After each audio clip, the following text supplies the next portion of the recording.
Okay.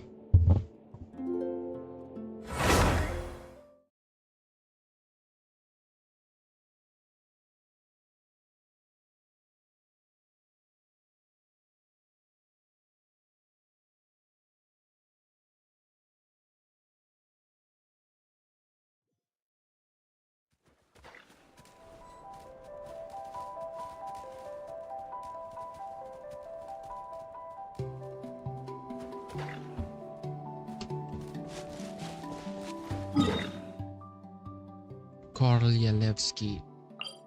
Not this one.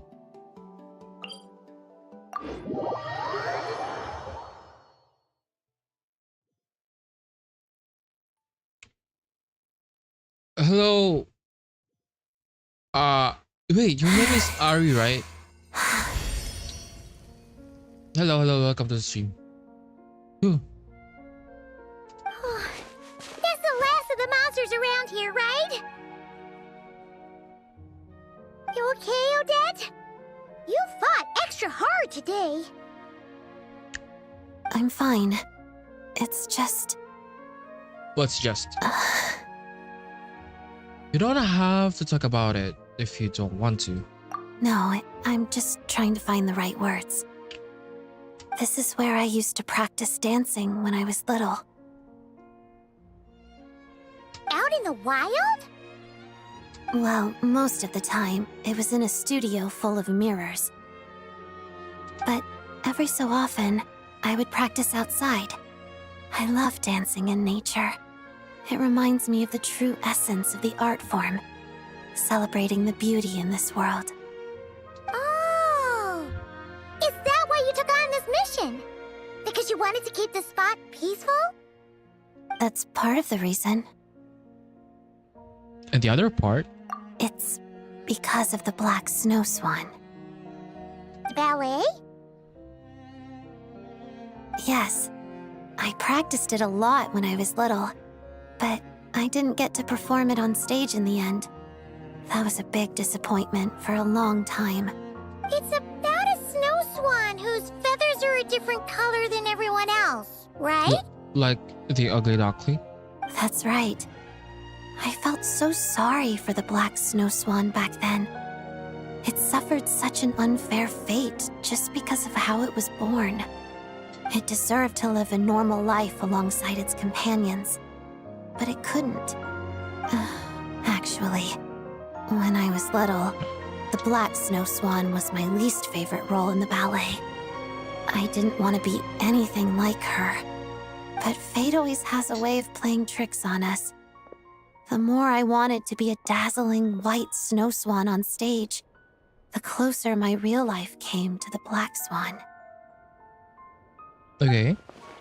She must be talking about her life as a member of the both the Fatsu and the Roll Club. I have a much greater appreciation for the character now. But thinking about what I felt as a child helps me reflect on how far I've come.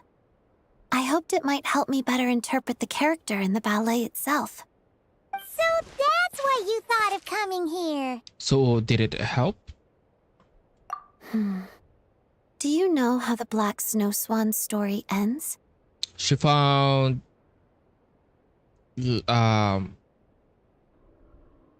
people who likes it.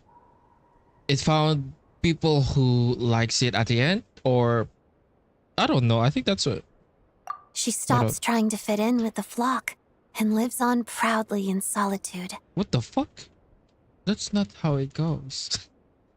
That's not how it goes. Yay! Spoilers for World Quest. I never have yet did. World Quest. If it's a meeting point, then yes, it is a spoiler. World Quest. I already did those that I spent most of my free time doing exploring without compass. Then yeah, then I'm doing this. After that, she flies higher than any other snow swan. In the end, The pure white clouds embrace her, and she goes to a place no white-feathered snow swan could ever reach. She finds her so the pure white clouds embrace her as she goes to a place no white feathered snow swan could ever reach. Just quest. Quest? Any quest? Well, it is a spoiler, so beware, I guess. I don't know.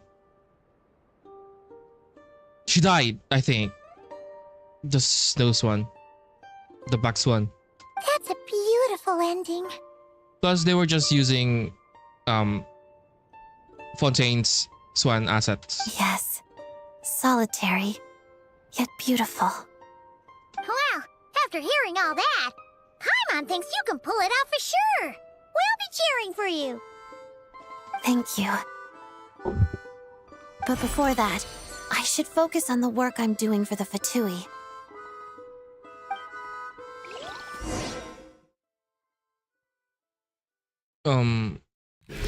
Recording. But weren't we doing that? What's it the next day? But we weren't. We're doing. I've planned this out in advance. Heading to this destination.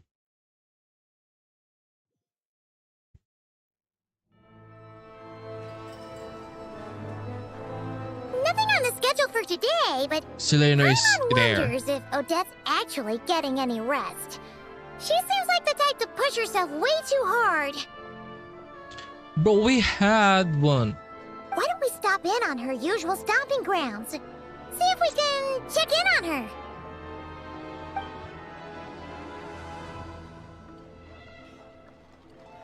Okay, so she's not at the theater. The tree? She isn't here either. No sign of any monsters, at least. Doesn't look like she came to Podvorie restaurant to eat either. Well, we basically looked everywhere.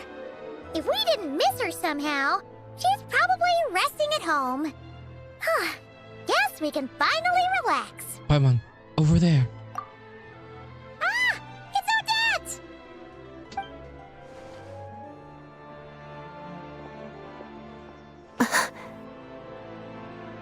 What a coincidence!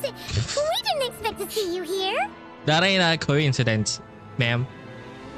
Ma'am, that ain't a coincidence. That's more likely a stalking. Did you need something from me? Yeah, we're stalking you. No, we just wanted to say hi.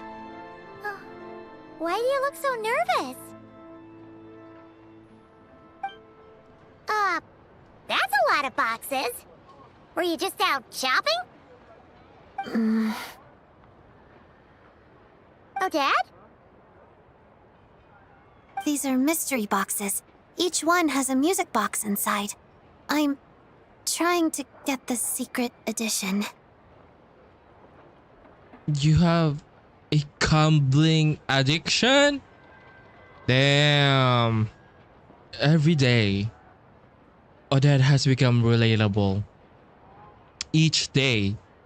So that's why you bought so many. Well, did you get the one you wanted? Not yet. I still have one left to open. A Labubu, go for it.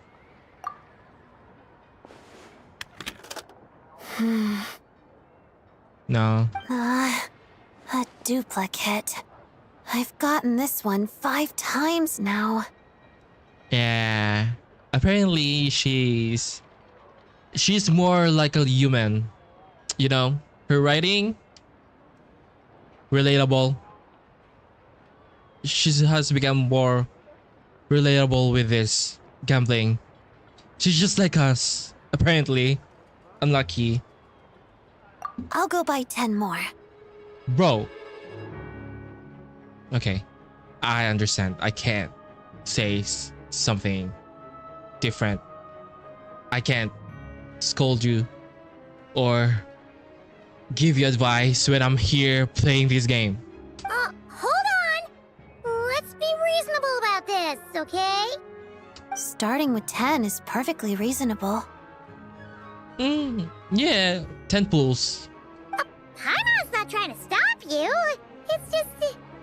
you've already bought so many. Are you sure this isn't your stubbornness talking? You want the secret edition that much? Yes. Because I'm the reason my mother broke her favorite music box. Oh. I fell during dance practice one day, and she dropped it while helping me up. Oh. Okay.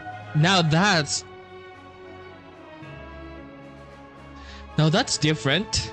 And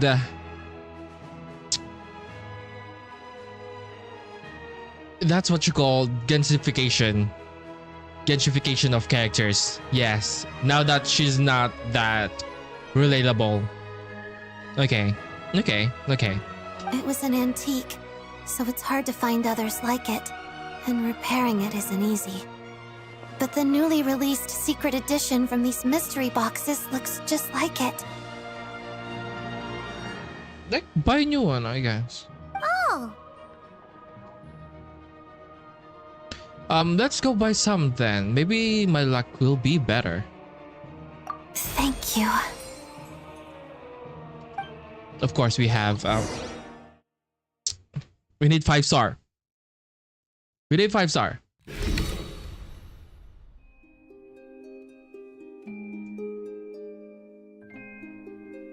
Okay. I don't... Wait, let me read that.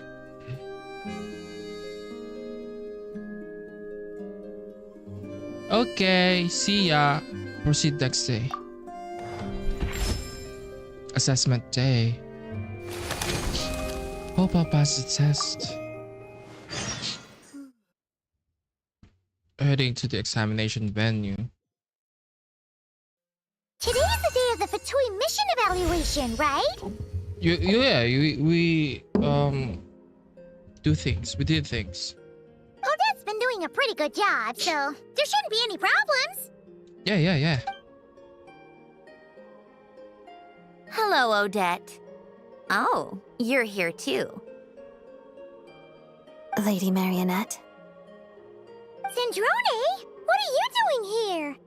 Bro, who will fucking assess a fucking harbinger? A soon-to-be harbinger if it's not a harbinger. I should be the one asking you that, don't you think?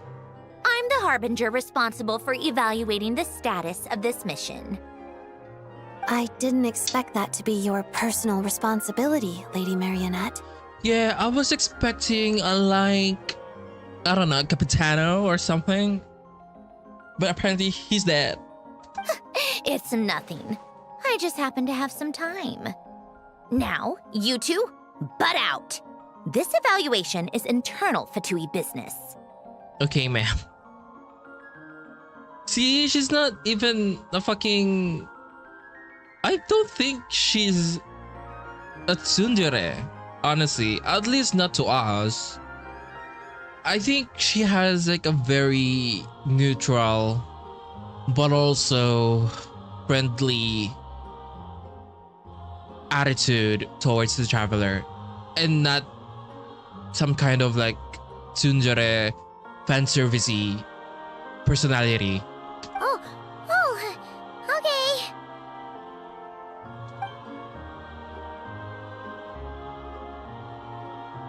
Is there anything you need me to do, Lady Marionette? No need. The evaluation is already complete. Uh-huh. This was a monster extermination mission, so all I needed to do was check the monster activity at the target location. I had a look before coming here. You did very well. You pass. Keep up the good work. Thank you, Lady Marionette. No use thanking me. You're the one who's been putting in all the work. By the way, I saw the poster for the Black Snow Swan. How are the preparations going? You holding up all right? Yes, thank you for the concern, Lady Marionette. We had one practice. Communicating with the younger generation is like pulling teeth sometimes. Especially with this one's personality. I understand your struggle now, Rosaline. Well, if there's nothing else. Hold on. Yes? If I remember correctly, the area you were responsible for clearing out was a spot you frequented as a child. Yes? Oh, that's Rosalind. Okay. Did you hear that from Rosaline? You could say that. What I'm trying to say is... well... Yes? Whatever. No use beating around the bush. Take it from someone who knows. You can't change who you are on the inside. You just need to accept it. It's just some free advice. Listen to your heart. Don't always keep those feelings locked away. Coming from you, ma'am. Coming from you, you had the gall to say that. The audacity. This isn't an order or some attempt at moral grandstanding. If you don't find it helpful, feel free to pretend I never said anything. If you'll allow me, Lady Marionette, you seem a bit different from before. Do I? I'm assuming you mean that in a good way. I do. And thank you for the advice. I'll keep it in mind. All right, then that's all from me. I often have Arlecchino over for tea. You should join us sometime. If that makes you uncomfortable in any way, invite Lenny and the others along. Or the Traveler. It's no extra work on my part. Just a few additional tea settings. Invite Linny and the others along. She literally skipped Lynette. Understood. Take care, Lady Marionette.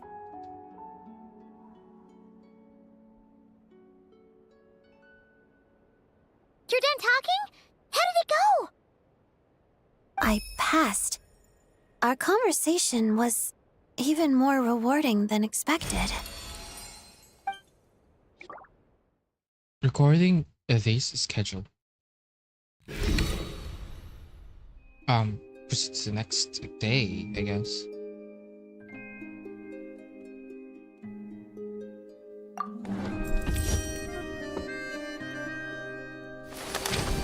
There's like a black swan. That's rehearsal for sure. Why are we doing Monster Hunt? +0? We can't. What do you mean by that? We don't need that anymore. I got very little done during my morning exercises. Mother did say that not being in good shape now and then wouldn't hurt. But should I listen to her judgment?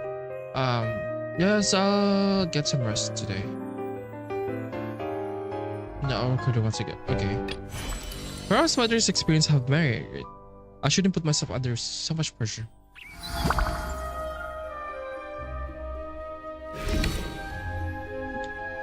Proceed the next day. Tuesday.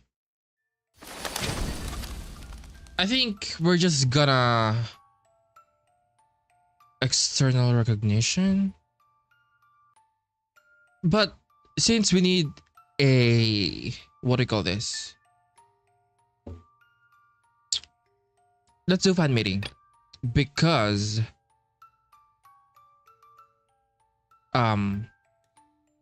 we need marketing for the venue.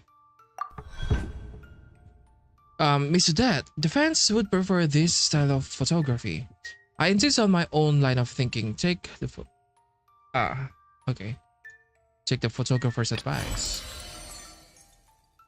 Oh, bravo, bro. Wait, so for the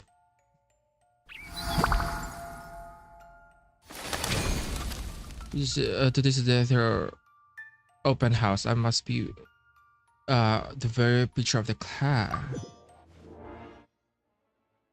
You're back. Hello, everyone. It is my great pleasure to have you here for Theater Open Day. Please join me in giving a warm welcome to the prima ballerina of the Korylevsky troupe, Odette. Bro, this is just Dimov. This is just Dimov's voice, and Dimov's voice is... Who is that? Who is that guy? The Muppets guy? The green frog? Oh my god, I don't even know.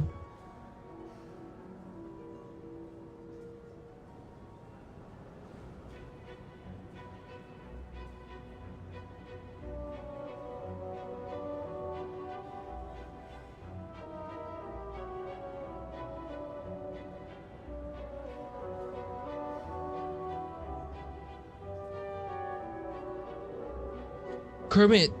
Yeah, Kermit the Frog. Oh my god.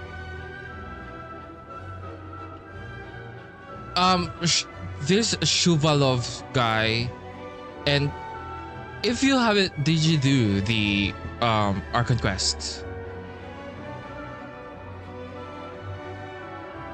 In the theater, there's this guy named Dimov. And Dimov.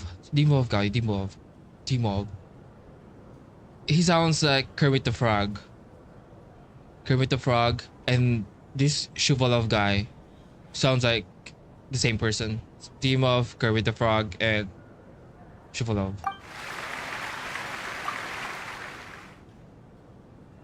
Hello. Whoa, she's not smiling, even at a time like this. But you see, that's where Miss Odette's charm lies. Bro, why are we fucking gossiping? We're like, what's this? 8 meters away from each other. Thank you for that warm reception. Now then, straight to business. Let's talk about the upcoming ballet I'm sure we're all eagerly anticipating, The Black Snow Swan. It is, as you may know, an adaptation of a literary classic. Through the story of an extraordinary black snow swan, the ballet explores the relationship between the individual and the collective, as well as the eternal question of fate. The result of the story about Swan, the ballet explores the individual. I'd like to take this opportunity to ask you, Miss Odette, on behalf of our audience, what are your thoughts on this work? It's a fantastic work. Interpreting it as a ballet has proved difficult. But it's worth it. A most concise insight, Miss Odette. I'm sure everyone's curious about the effort that lies behind this seemingly understated conclusion. Could you share a bit more? Everyone in the company gives their all to each performance. I'm no more hardworking than them. But the Black Snow Swan does hold a special meaning to me personally, so I will make sure to do my very best. Oh, splendid! We'll leave the remaining time for questions from the audience. The lady in blue, over there. Your question, please? I heard you added a lot of difficult steps to the choreography, and even intend to challenge the record for the most consecutive fouettes performed on stage. Is that true? It is. I believe it's well within my current capabilities. What Snezhnaya needs is revitalization. Instead of promoting these performances, shouldn't celebrities lead by example and do some actual work instead? What the fuck? Where did this guy came from? And why are you being so hypocritical for saying that when you're fucking here? You son of a... He's being a bitch, bro. What? What? Am I can't. I'm so fucking done with this type of Twitter shit. Like, I can't. Huh?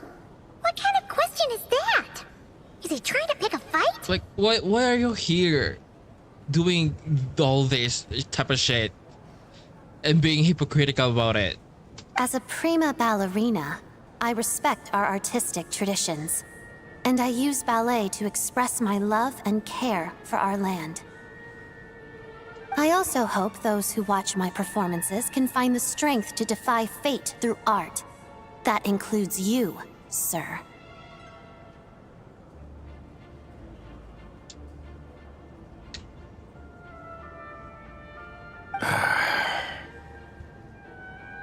What a chud. Loser. Miss Odette, what are the key characteristics of the Cute, Black cute, Snow Swan to cute. you? Cute. What are the characters of the Black Snow? Okay.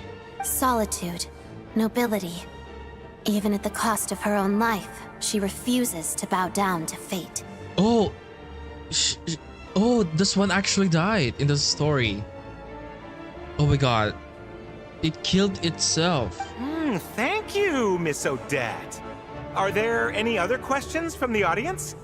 Let's ask a question. Miss Odette, how many hours a day do you spend training? And what does that entail? Miss Odette, what kind of music do you listen to during dance practice?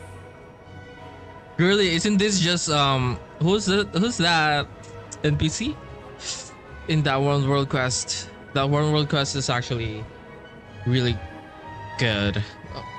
Who's that? We had, oh my god, bye bye. I forget the name of that character. We have Sophia. I don't fucking know, man.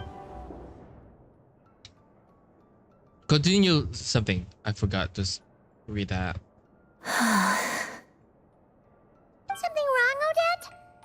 Paimon thought your answers were great. Your fans are so passionate. It was tiring, but seeing how excited and passionate they all were, even after the event ended, I'm even more determined to make this performance a good one. But like, we are already done with the assessment, the Fatui assessment, so I think we're doing great. Looks like she really meant what she said at the meet and greet. Well, we believe in you. We're done for the day, so you should head back early and get some rest. No need. I'm going to head to the studio to do some extra practice. I'll leave once I'm tired. No. So this is what it's like to work with a celebrity. Wait. Completely ignoring your manager's advice. The thing, wait, we've worked with tons of popular people though. And you could say they're all also celebrity. Completely ignoring your manager's advice. In this instance, I do believe that talent knows best.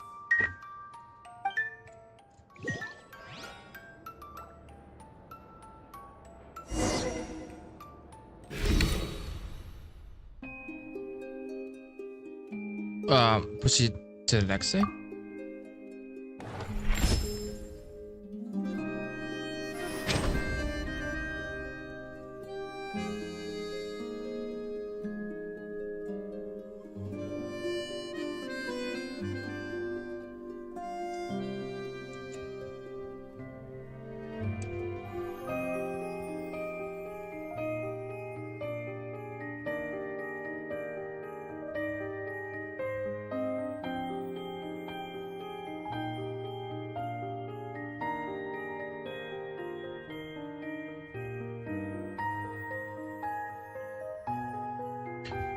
I actually don't know what to do. That's rehearsal? Because we're already done with the I think, yeah. Search and drop during your break, Mr. Ted, but could you please give us some tips on how to perform these movements? Alright, let's go to the dance room. Thanks you so much. I'll continue trying my hardest. No, I'll do more. But she wants to learn pirouettes. Pirouettes. I don't even know what that is. Oh, that's so cute. Is this how I'm supposed to spin? It hurts my toes. Is that normal? Yes. Okay, so is being dizzy normal too? I don't even get dizzy when I spin around in the water. You're just a beginner, so yes. Wait, how do you bear with the dizziness while you dance then? You spin much harder than this. What you need to do is pick a spot to focus on, then quickly whip your head around, like this. Now you try.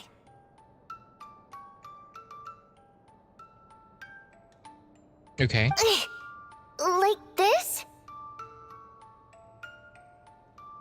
Am I doing better? A little. You shore folk live far more tiring lives than us water fae. The solution is to keep practicing. On land, that is. It'll take about a month. A month? And after that? You'll have gotten used to it.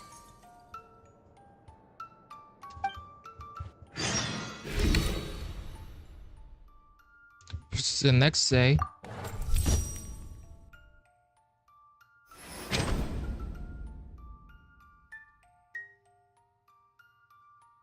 Wait.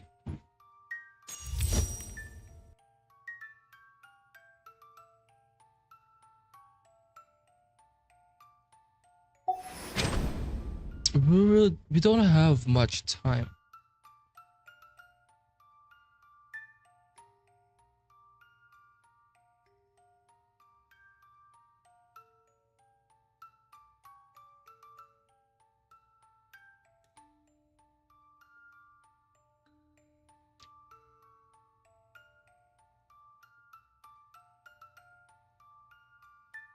I actually don't know what to pick.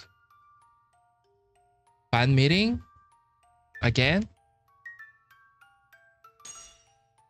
Monday, Tuesday. I think this was a fan meeting. Then practice. And then the fucking... I don't know.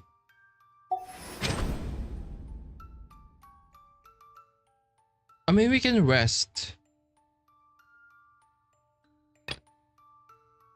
But it's from schedule. Right?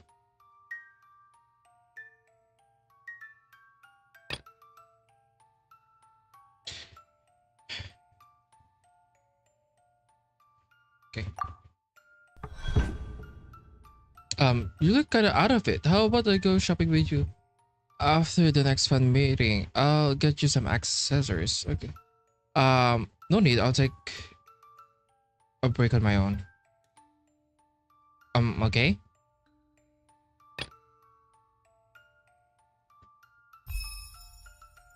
All right. Then let's settle. Come on, give us a smile. Of course, it's the next day.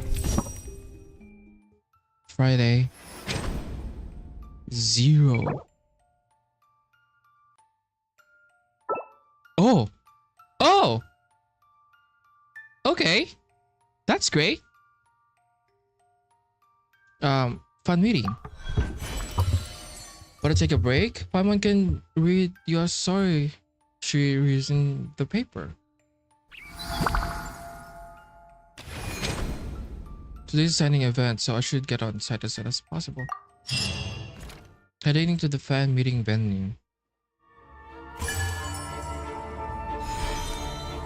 Bro, Micha is already here. I'm so glad you're performing in this ballet. Your cool elegance perfectly matches how I envision the Black Snow Swan. I'm so excited to see you perform. I appreciate the support.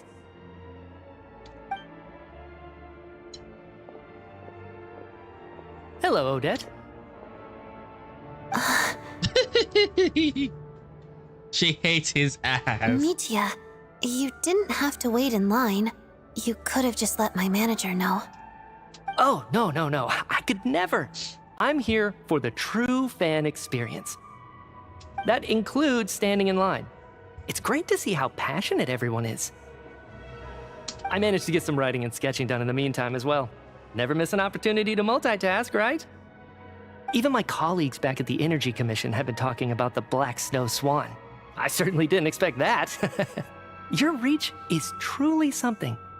Here you go, all signed. Ah, many thanks, Odette.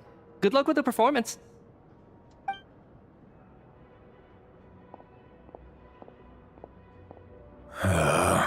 Damn, okay. Do you want an autograph too? Why is he there? I was just following Mitya, but, sure. Why not?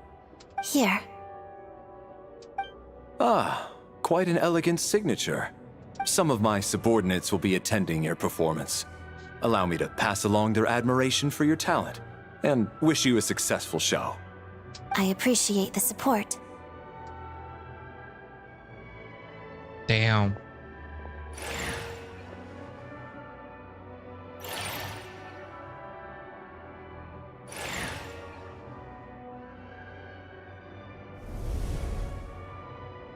There you are. I was wondering where my manager went. He saw a friend and went to say hi. Nothing bad happened on your end, right, Odette? Not at all. Today has been quite pleasant. You're not making it sound all that pleasant. No, I'm quite pleased. I'm just not the type to plaster on a fake smile to cater to others. I thought you didn't like this kinds of event. Perhaps my attitude gave the wrong impression. I know this job has value and meaning, especially to my fans. Yeah, it's also like marketing. I also draw strength from this external validation, but I can't rely on it too much, or I risk ignoring my own voice.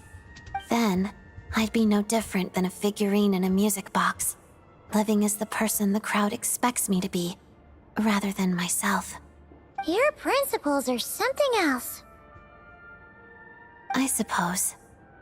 Well, did you want me to sign something?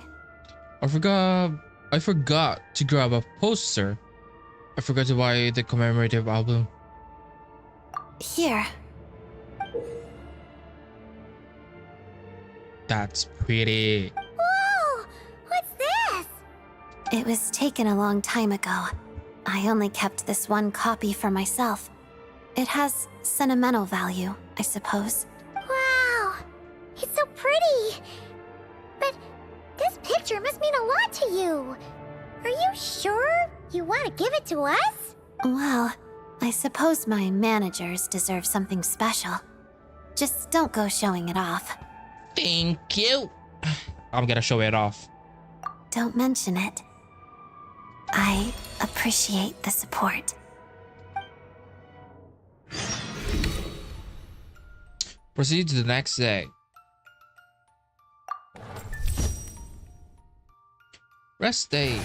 You have arranged me to meet my friends at Podvoria restaurant.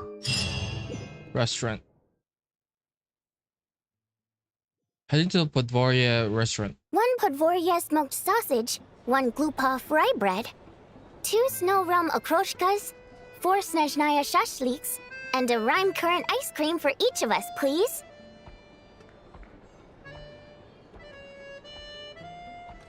None for me. Come on! You're still gonna have just salad, even on your day off? Yes?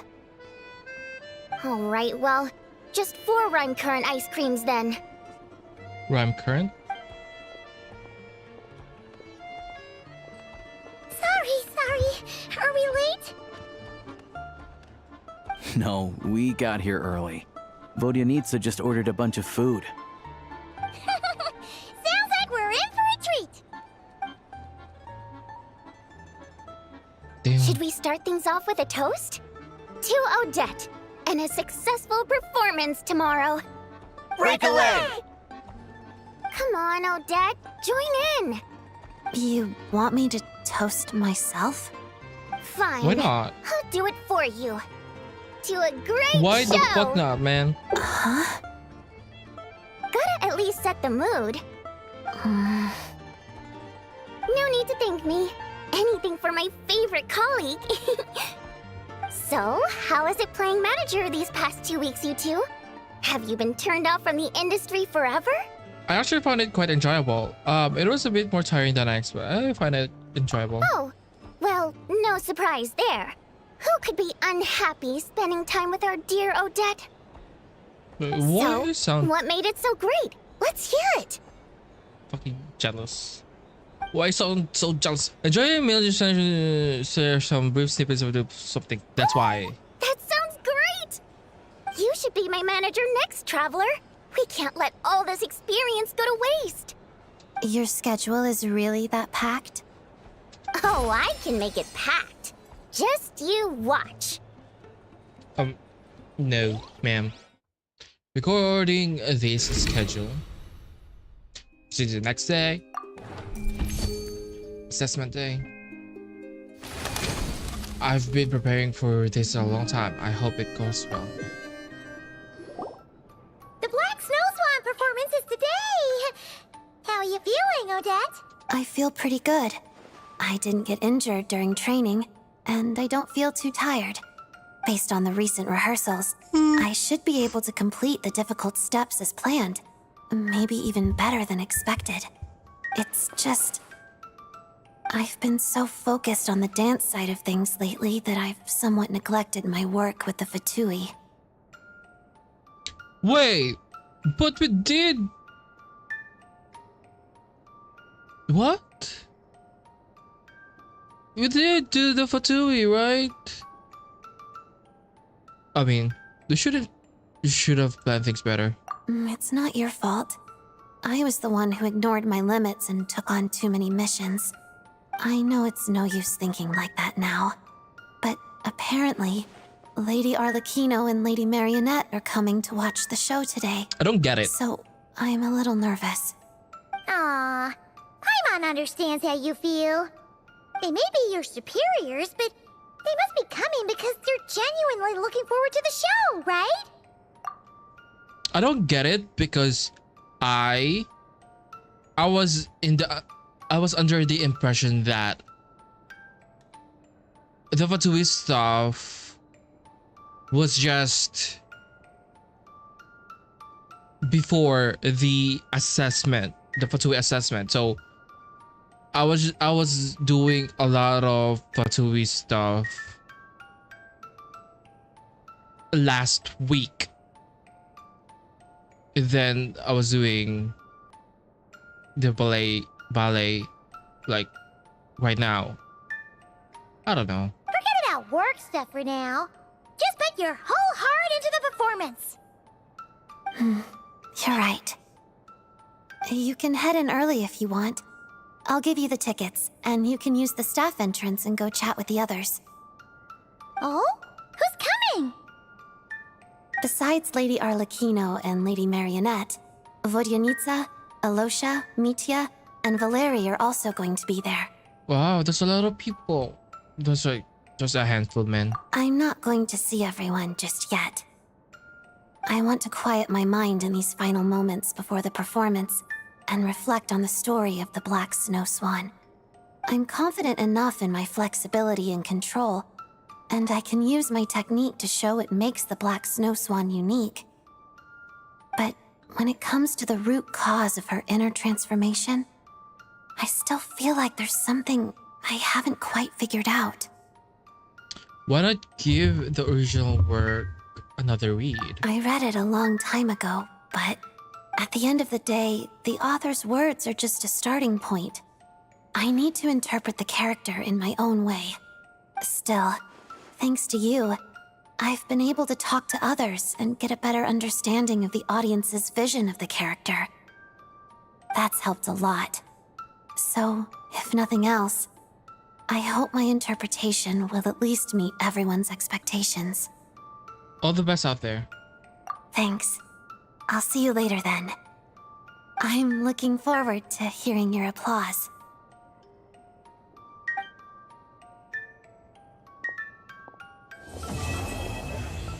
Oh, it's... What? Okay. Okay. The performance was technically flawless, but I could not find myself in it. Why?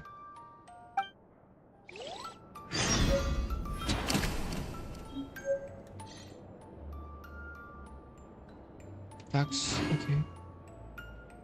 Classic piece of Snezhnaya literature that chronicles a lone black snowswan's defiant struggle against its own fate.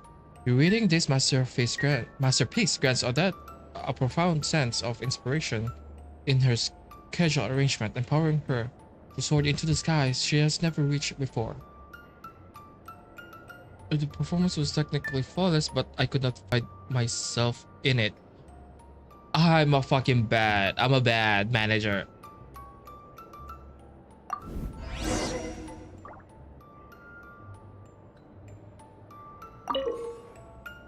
Pull up the...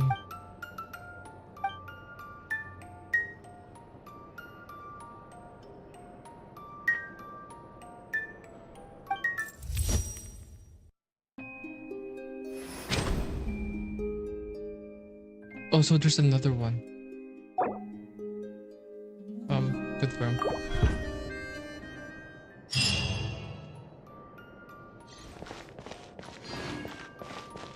I'm a bad manager.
How much longer?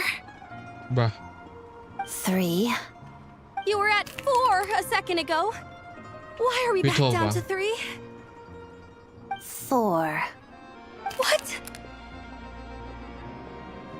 Oh, I can't do this anymore. So you're counting up. Strange choice of a location for dance practice. Ow! Ow, ow. I bumped my knee. I noticed her dancing in the snowfield outside of town. She was clearly struggling, and I happened to be free, so I came to give her some guidance. Miss Odette is right. I really don't dance very well. At this rate, passing the troupe's audition is looking like just a pipe dream. Yes, it'll be very difficult. But I'll practice hard. I'm gonna practice every step until I know them all by heart. Don't leave her hanging, Odette. Aren't you gonna say something encouraging? Every dancer who auditions for the troupe tells themselves the same thing. They all rehearse, they all memorize the movements.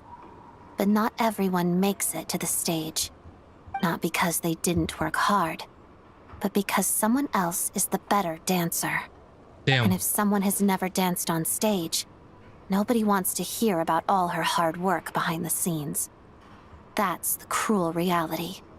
Their pasts will be buried under the snow, forgotten by everyone except themselves. Okay. Is that what happened to you? Once. But I don't like talking about the past. It's pointless. Still, you made it in the end, right? The snow couldn't keep you buried forever. Any seed that survives the harsh winter will sprout eventually. By that point, it has lived long and its roots run deep. Then can you please guide me through the winter? I'll never say the word can't again, even if you're counting to 10. Promise? I promise. Thanks, teacher. I'm not a teacher. Oh, thanks, prima ballerina. Only Vodyanica likes being called Prima. Oh. All right, just Odette then. Either way, you're the best teacher or prima ballerina, mentor, or whatever I could hope for. She's coming on kind of strong, huh? Odette's looking away. Dealing with fans isn't your strong suit, huh? I was looking at the Domovoy. Yeah, right. Like anyone's gonna buy that excuse. Oh, wait. You really are Domovoy. Cute! Oh, those are my friends. When I used to practice by myself, they sometimes came by to cheer me on. One time, when I had a bad fall, they even dressed my wound for me. We made a deal that once I join the troupe, I'll teach them how to dance. But it looks like I still have a long road ahead of me. You can start teaching them now.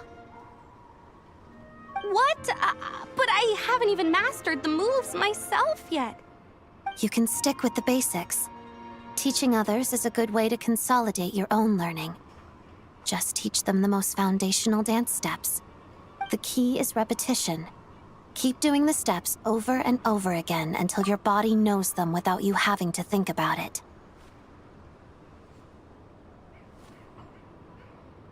Ah, Paimon gets it.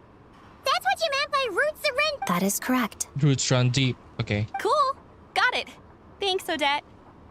I'll say this up front. This will be a long journey, like trudging through a vast snowfield. I know, but I have to try to... Every traveler believes they can conquer the winter, up until the point when they freeze to death on the tundra. Girly. Okay. I don't need the realism. So, always keep your eyes on the goal. Go on, practice. You don't have much time left. The leader dancer will demonstrate moves first. Traveler must memorize these moves in instruction. I'm so bad at this. I'm so bad at this.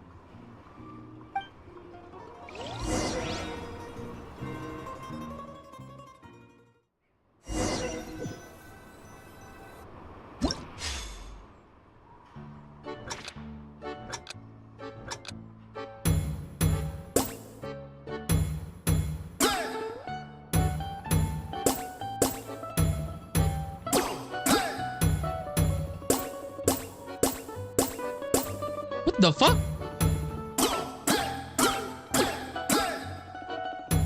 Did I do that?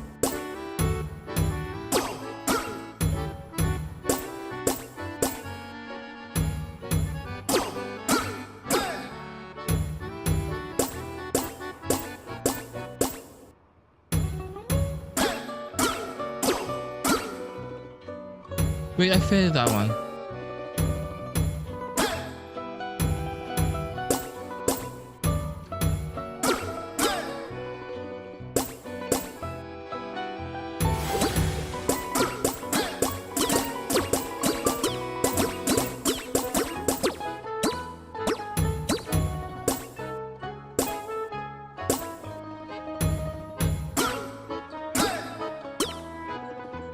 What?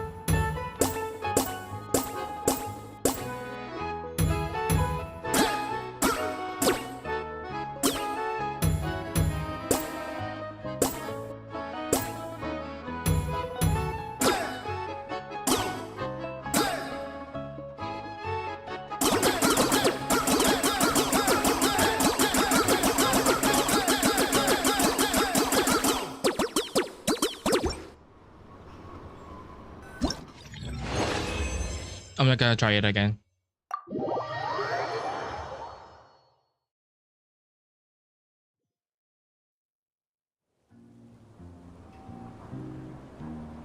Cute.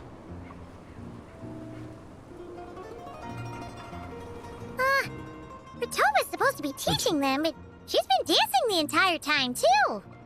Every time she teaches something, she has to demonstrate it at least once. You're spending too much time resting and not enough dancing.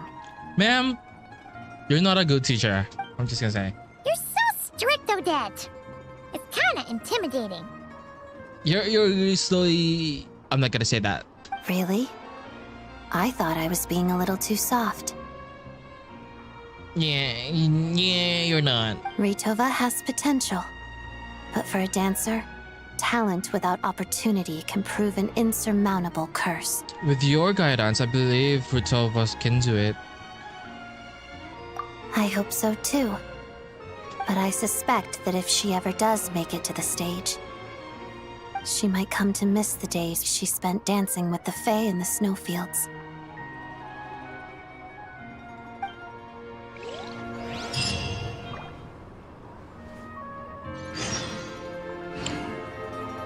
Daybreak after the snow.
Bruh.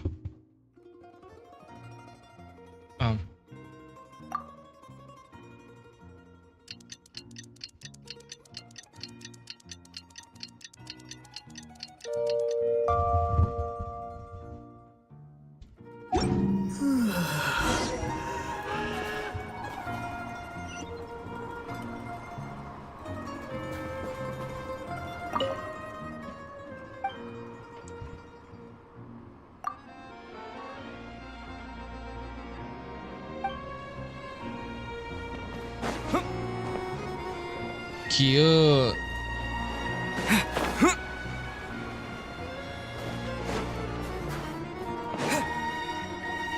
Wow!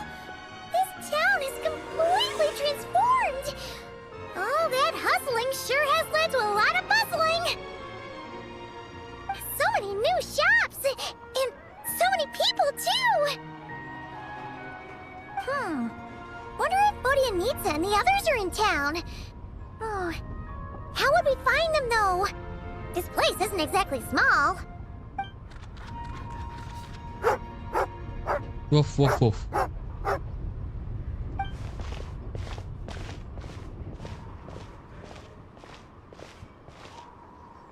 Hello there, do you know Vodyanitsa? Do you know Odette? Do you know Alyosha? It's probably Alyosha's dog. She looks so happy! This must be one of Alosha's dogs! Oh, that's right! Vodyanitsa mentioned that he was getting a few dogs to guard the place, didn't she? Bro, he actually said that to us, so... Could this be one of them?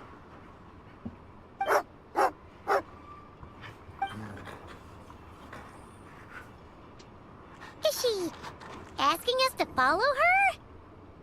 Let's go, traveler! Fingers crossed! she'll take us right to Alosha.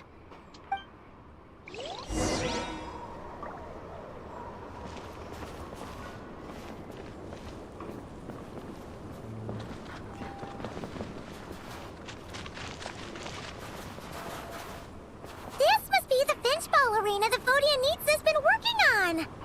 Looks like it's ready. We should play a game when we have some free time.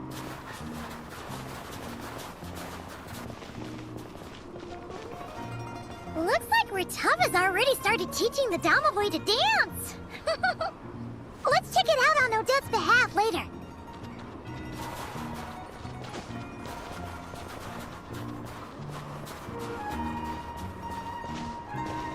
Oh, this must be the furnace Alosha mentioned. Oh, it's so warm. And it looks like there's a dedicated staff member to look after it.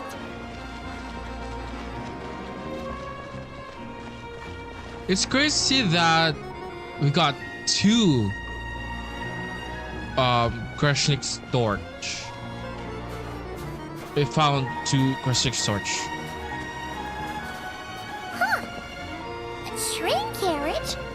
Wait, who's that talking inside? It sounds just like... Just stick it on already. No, higher than that. Come on, put that height to good use. Bruh. Here is just fine. Aw, what a waste of such a pretty sticker. No one will see it there. Gimme! Give me a Alosha sticker too. I'll stick them all on together. I need to grab a chair. Chair. What the fuck is wrong with her?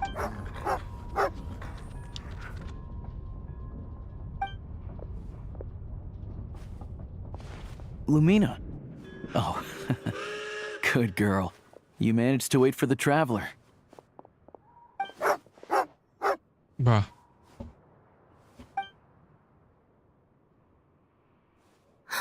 You actually brought the traveler here. Clever girl, Lumina. Here, have a treat. Look at you, so much energy. We'll put that to good use in rehearsal later. Hey, why'd she run off? I was being nice to her. Maybe Lumina doesn't enjoy singing. Oh, you don't say that. Maybe. So, what does she like? Dancing? Swimming? Please tell me it's not hunting. Bruh. She likes spending time with friends, in peace and quiet. Oh. Alright then.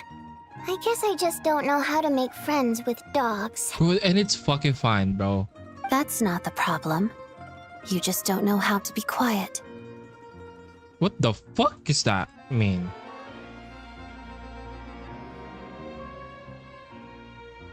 Wait. I'm doing something.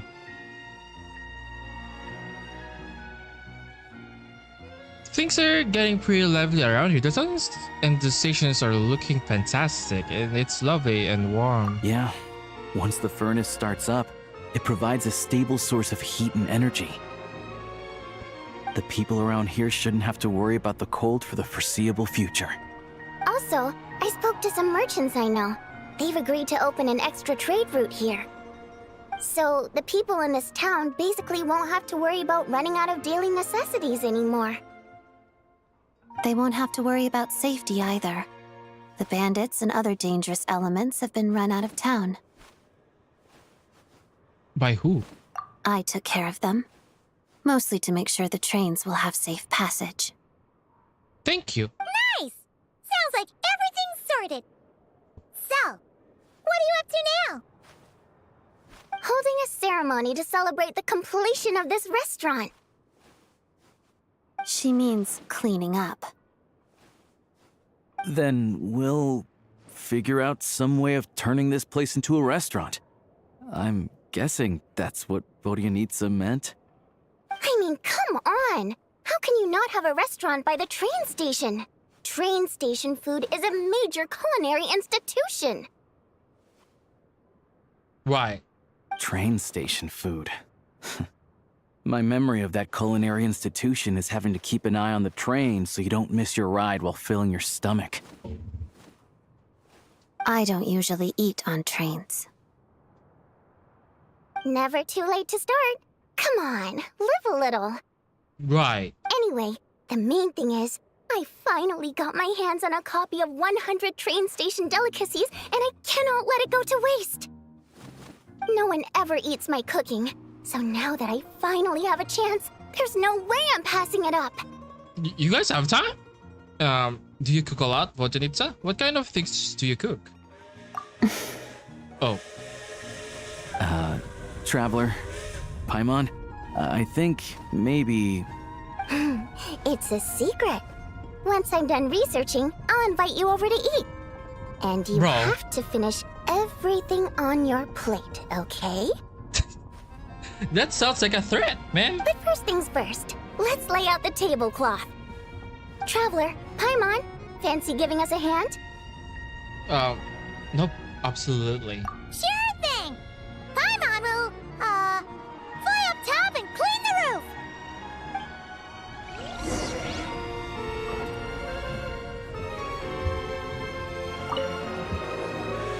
I'll lay out the tablecloth over here. Wait, what? Okay. You already ordered it? I was going to design it myself. I think that might run the risk of overcomplicating the color palette. Bro, they are so different from each other. Traveler, I need a hand. And... boop! Another one up. Any of you guys want to give it a try? Odette? Alosha? Traveler Paimon? You won't get the chance to stick stickers wherever you please back in Snezhnaya. That's never stopped you putting stickers on the back of theater tickets. Yeah, well, gotta give the lucky audience members a little surprise. You should try it next time. I wouldn't want to give our lucky audience members a fright. Fair enough. Anyway, we're pretty much all set. Come on, time for the final ceremony. I think I told them to put the sign next to the carriage. There it is. Let's head out and hang it up. All together That's now. so cute. That's Alosha, or probably the dog. That. And oh, wait, she's cooking herself with her friends.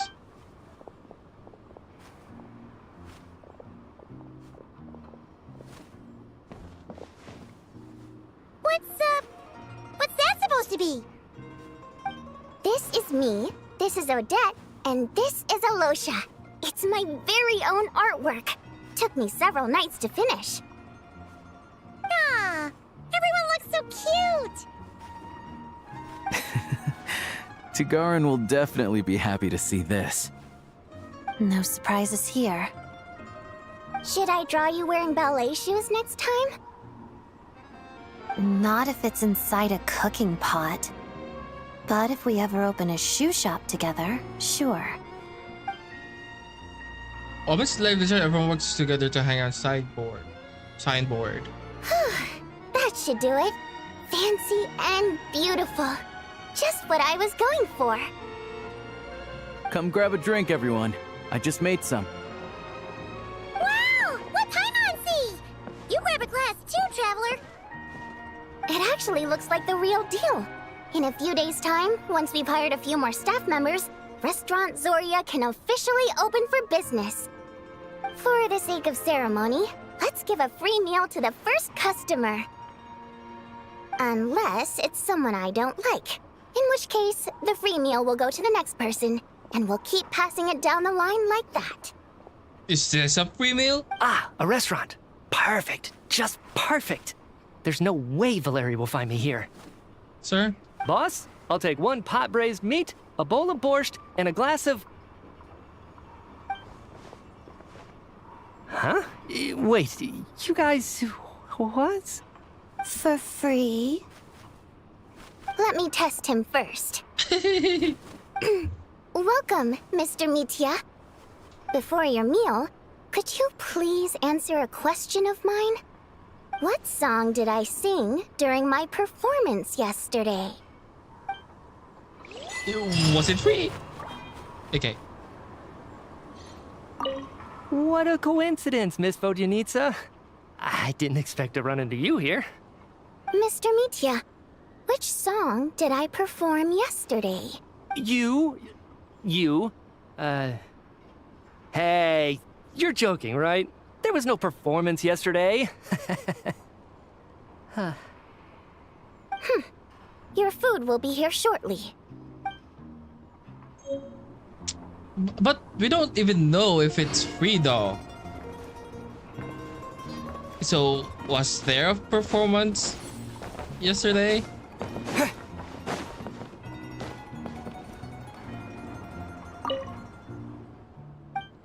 Bro, you're not even talking. No thoughts?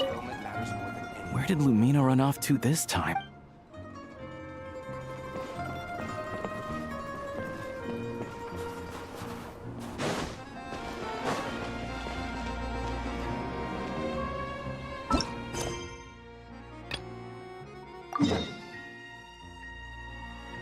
Oh, it's...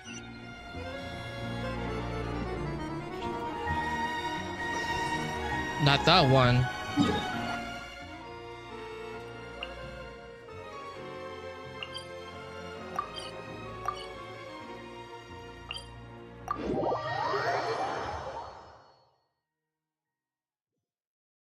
Wait.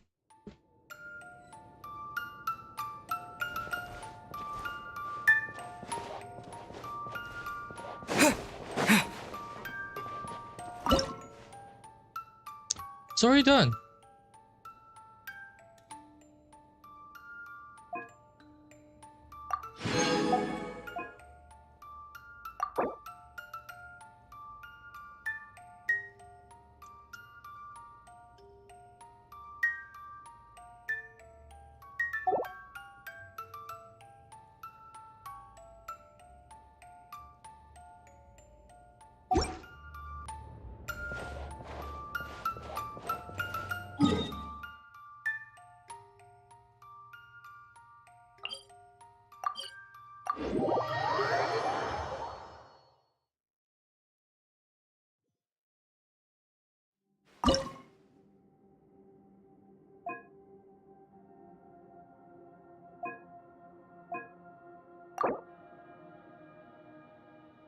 Oh.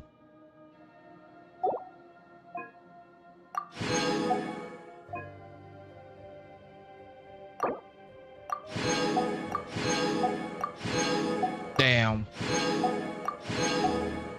Damn, goddamn. So we're done with this one, okay. Why is Solution doing? Chamber residue, all cleaned out. Action, all okay, feels about right. Sight calibration. Need to check with some target practice. Doing some rifle maintenance? Yeah, just a routine check. Standard practice for gun users. I gotta keep this thing in a good mood at all times, you know? If it jams just once, it could be all over. That's true.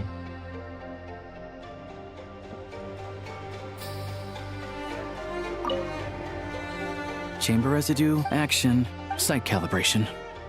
Yeah, just a... I gotta keep this thing...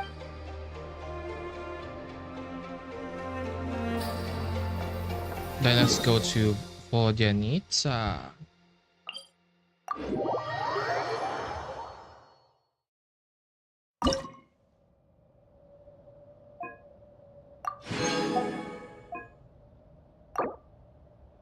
Oh.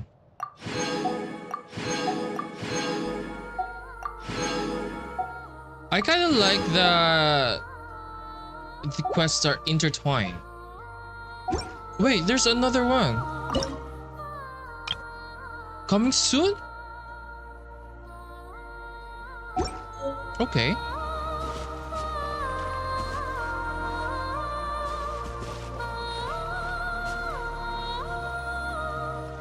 Slay. Now we can use the thing.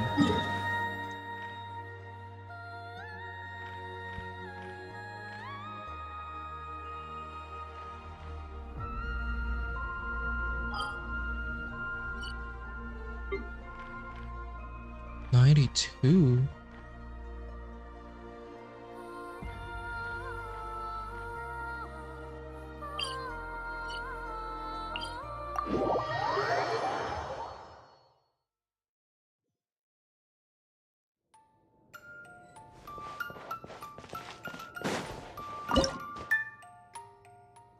Oh.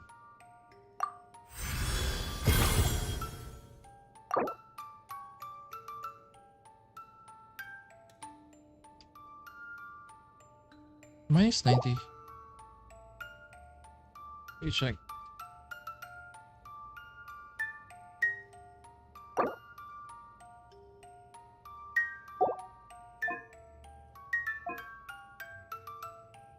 So I'm just missing a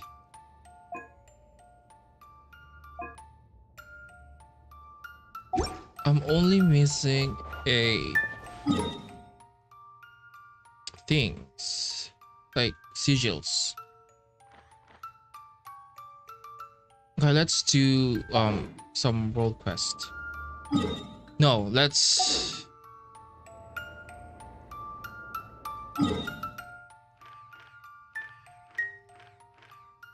from what I remember, there is a what do you call that?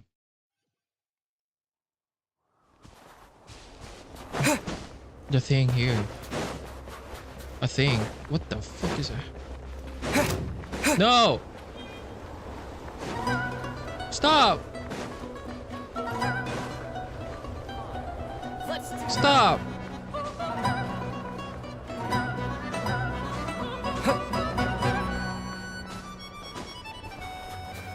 Slay.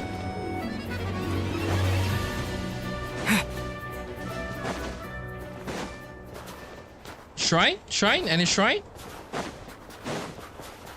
Yeah, that's what.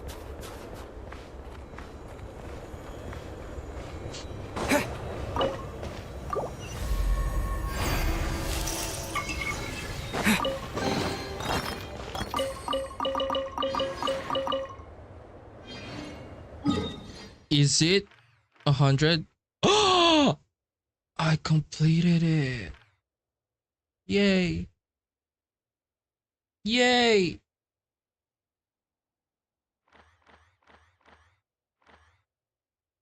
And then I actually forgot how much sigil do I need. How many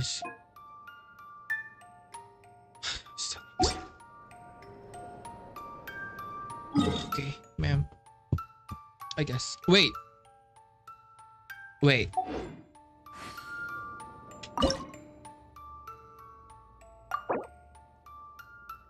Okay, there's a key. There's a key?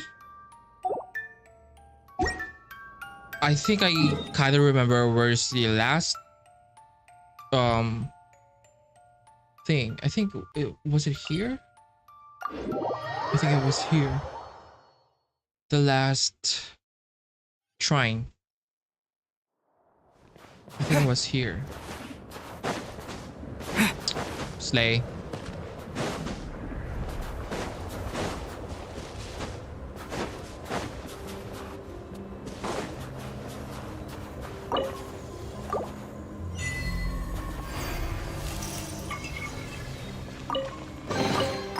Is this an answer from this world? Now I can go to this.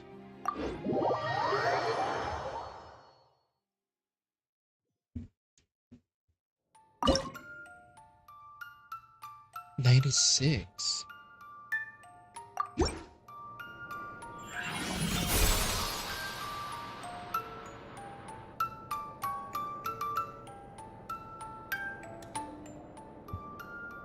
That should do it.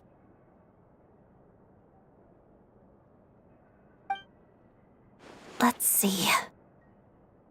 You did it. Close your eyes. Huh? I've done all I could, but I'm by no means a professional. If there are still flaws in the work, I don't want you to see them. So please, close your eyes. You're a weird person.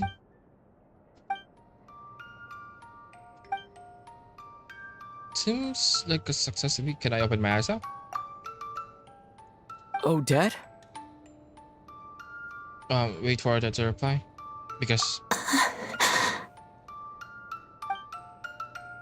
Sorry, I got a little emotional just now. You can open your eyes. I suppose I wasn't expecting to hear such a beautiful melody from it after all this time. Oh, you're Suna. So she asked me to close my eyes earlier because she didn't want me to get emotional. Want to talk about it?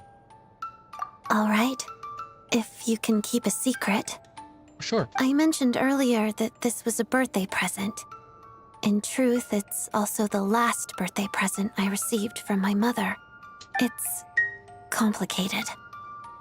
After that birthday, our family started to struggle financially, and life got busier and busier. But most of all, my mother and I gradually drifted apart. She always said that my dancing lacked emotional warmth, but I kept myself closed off and refused to listen to her guidance. Now I realize how childish that was. So, when I found this music box in the attic, it felt like a symbol of happier times. But in a twist of irony, the melody it played was harsh and distorted. Almost like it was reminding me how much I've neglected it and my family all these years.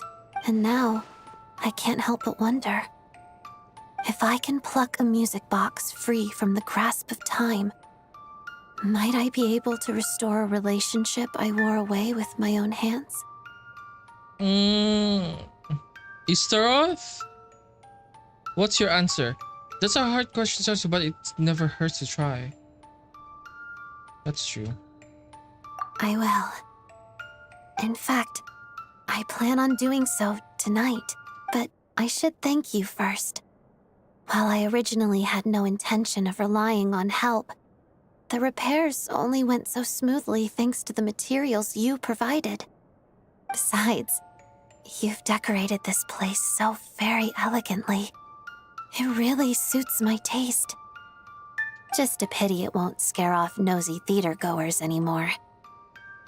I'll be sure to save you a ticket for my future shows.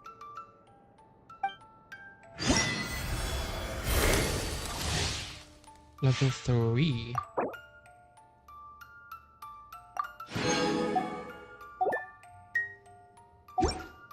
We completed the meeting points.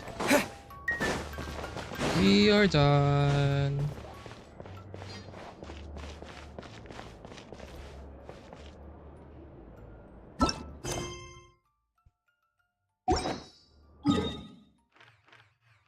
So 100%, 100%, 100%.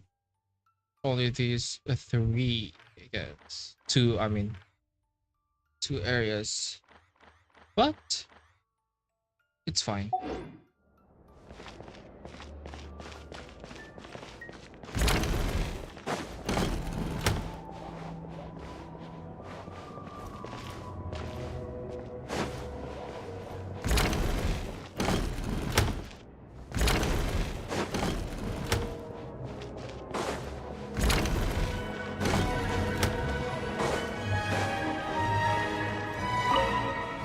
What should do with the warm-ups? Just treat those.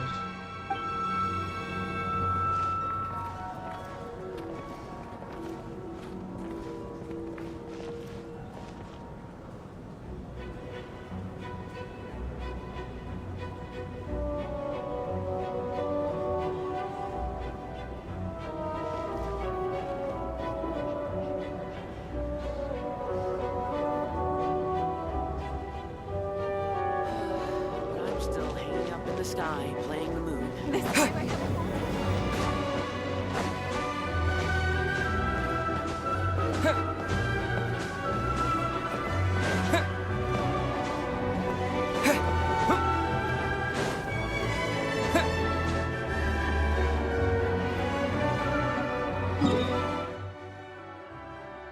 Okay.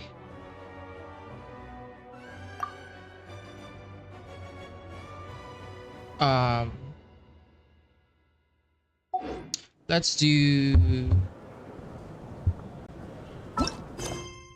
this one.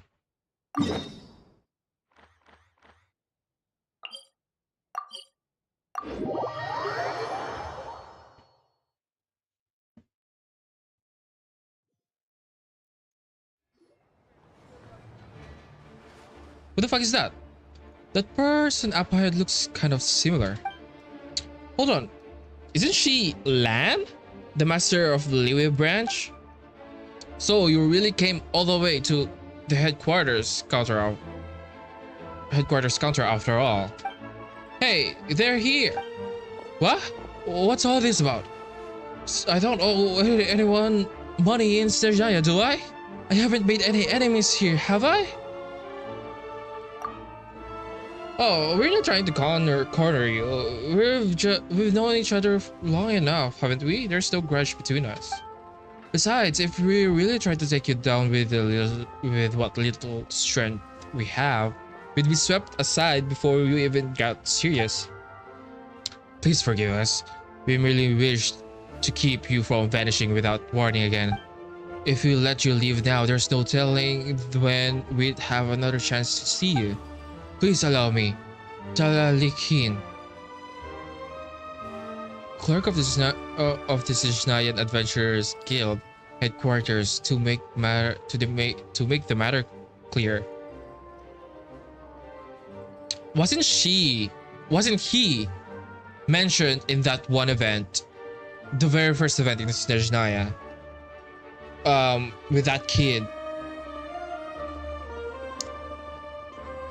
About like we can defeat him, 50 of him or something. I don't know. What? He was mentioned by that kid in the very first event. You traveler are one of only 15 S-rank adventurers with a reputation that has long since outgone a single page. One of only 15. Okay. And there is a tournament of great importance waiting for you. Without you, it will remain forever unfinished. Paimon nearly jumped out of her skin. She thought this was about to turn into a fight in the middle of the town. It's only a tournament, right? Then just say that. Did you think we'd turn you down? Maybe it depends on whether you make it worth our while. If the reward's not good enough, it's not making it into my schedule. Wait. Hey! Naturally. Okay. The Mora, supplies, and other compensation have all been arranged to a standard worthy of the both of you. In addition, we've prepared a special buffet just for the two of you, featuring signature dishes selected from the restaurants you've visited during travel across different nations. Okay. Now you're talking. I'm listening. And should the menu fall short of Guide Paimon's expectation, the chefs stand ready to prepare whatever she requests. Really? No limit on how much Paimon can eat? That's impressively thorough. You know an awful lot about our travels.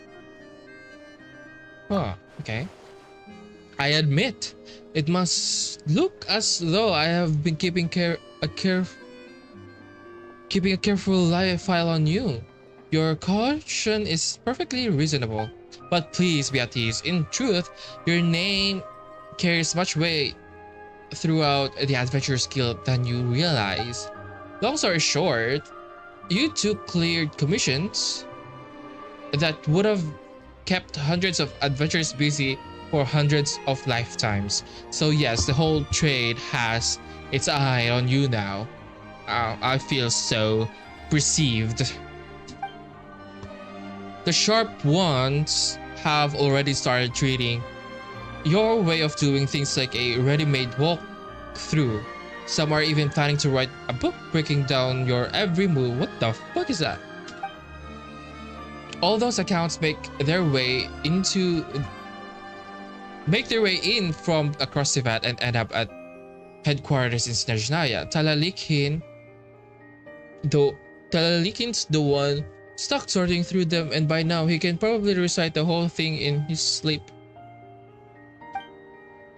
And that's exactly why at a tournament where the strongest adventurers gather, it's only natural for opinions to clash. None of them made that far by backing down easily. When that happens, Traveler is the only one who can break the deadlock and settle the important calls. So basically, Traveler has become that's indispensable to the guild. Yep, about time they realized that. They realized it. Okay, got it. So what's the actual matter at hand? Then tell us how the competition works. What's the actual? Let us proceed to the venue without delay. Once we arrive, I will go over their details with you. Okay, you just swiped me. You just kidnapped me. As you can see, this is the competition venue. To be precise, this is the venue of the Adventurers Guild Development Conference. The original purpose of inviting adventurers from every nation was to discuss the future direction of the guild. However, the discussions have since reached a standstill, with no side willing to give around. The competition was moved ahead of schedule. The first Adventurers Tournament was meant to be a friendly gathering for adventurers from every nation, but now it turns into a contest for influenced. Every regional branch sent team, with each team led by the strongest adventurer they could contact at short notice. Liway's got me. Monster's captain is Iris, an old friend I once camped with along Dragonspine Coast. Great in the fight, hopefully stop drinking. Oh, okay. Oh, then there's Inazuma's workaholic warrior, Rika. We haven't crossed paths much, but she knows her manners. Good enough in my book. She's a kitsune? I haven't seen her. Sumeru's key figure is Lemta, the legendary mercenary. After she spent 3.5 years looking after a rookie, most people assume she was stepping back from the field.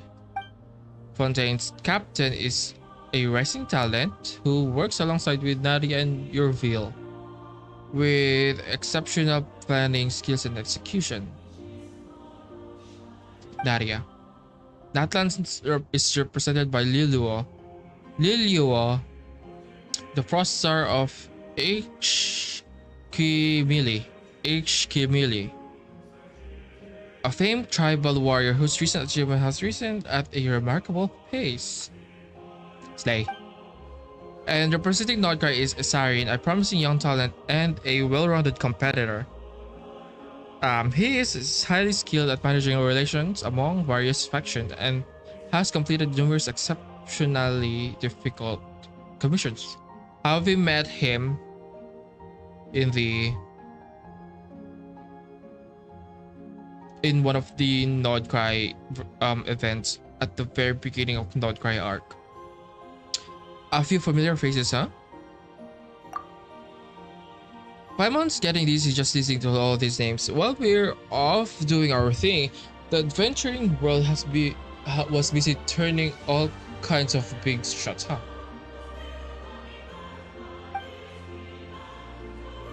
Travelers only got one thing to do. Knock every opponent flat, me included. In proper terms, that means taking first place in all 4 main skill challenges. Even Cyrus? Wait, that's not Cyrus. Who is that lady in the fucking leaderboard? That ain't Cyrus. The trigger reflex trial. I will let you demonstrate your unparalleled command of the new musket.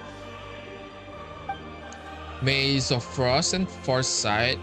It is your chance to show the next generation how seasoned adventurers think on their feet when navigating domains. Roly-poly domain raid is where you can let your strength do the talking, get a read on the domain's quirks, and then throw yourself into the fight and have at it. And with the new Precision's Express handling, we'll see how well you can keep things moving while staying in control. The mark of an adventurer who can manage every part of the operation at once. All 4 challenges features brand new design, ensuring that no team can rely on prior experience, okay? They'll have to adapt on the fly and prove their mettle in action. Once you achieve the score beyond comparison, many of these issues raised at the conference will be settled by your judgment. See? I don't see Cyrus here.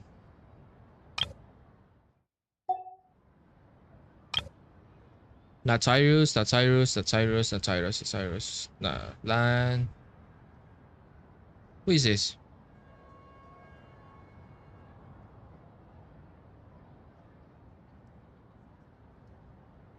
Four, 5, 6, 7, 8.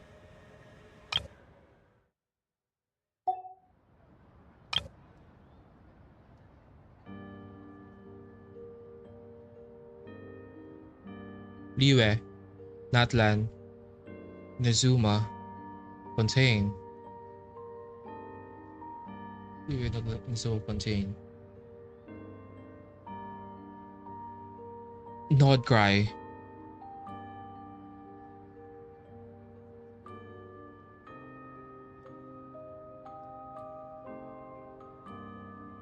Sumeru? No. Marstad?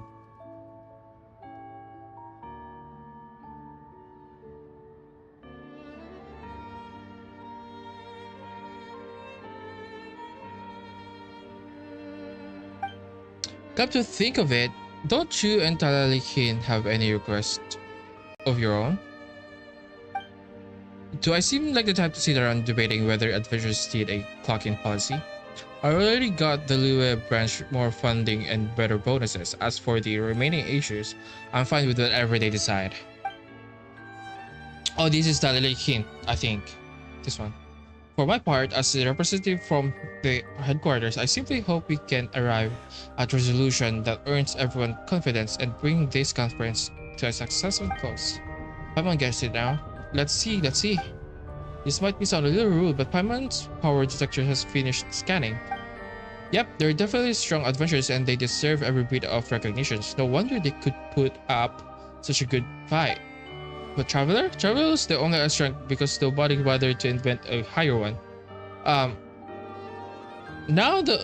That's the kind of assessment I can't get behind. Let's keep our feet on the ground. You never know when a hidden master might step forward.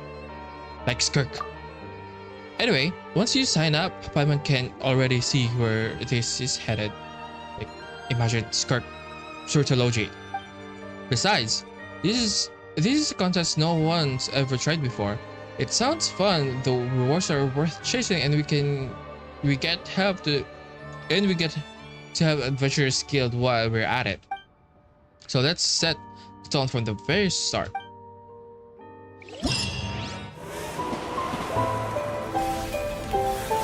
Kia!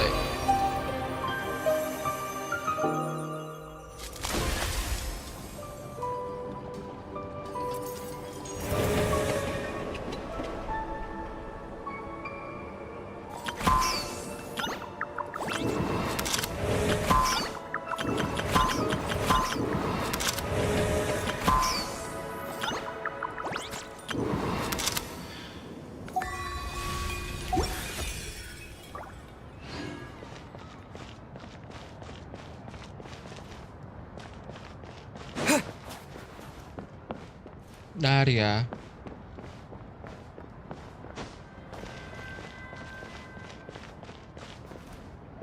Iris. Diona. Diona? Oh yeah, you're here. Traveler Paimon? Huh. The adventurers were just saying that the pair of Big Shots veteran had joined the competitions halfway through. Should have known they meant you two. Wait, is Paimon saying things? What's Diona doing, Snezhnaya? Are you here looking for drink ingredients? Still working toward your lifelong goal? That's right. I put a ton of time and more into this. So I'm finding the best ingredients no matter what. Then I'll make those drunkards run screaming from the bar. Huh? Did you hear about some legends or something? Something like that, yeah. Actually, when I asked Miss Margaret for time off, I hadn't even picked a place to go yet, so I just went with Snezhnaya. Sounds far away and like it'll take forever, doesn't it? Perfect. I don't know how long I'll be gone either, so I'll just search as I go. Maybe I'll get lucky and find something amazing.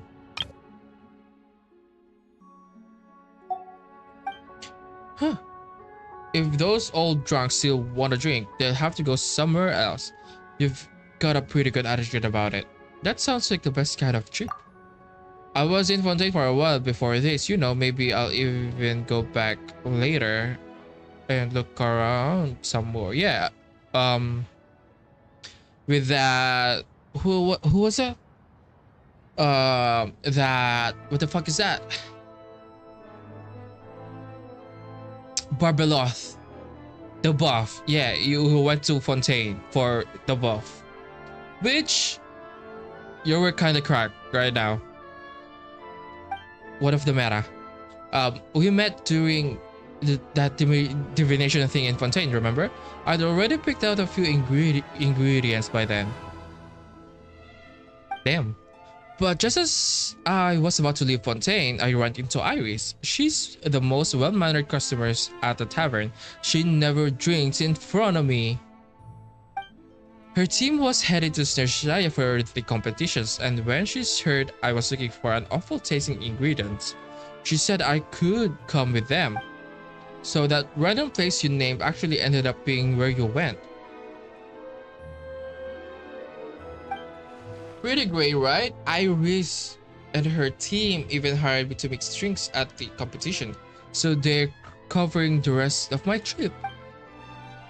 I've already found tons of useful stuff. Right after I arrived, I tried this homemade half-fermented rye wort. Ugh, it tastes terrible. Just thinking about it makes me wet.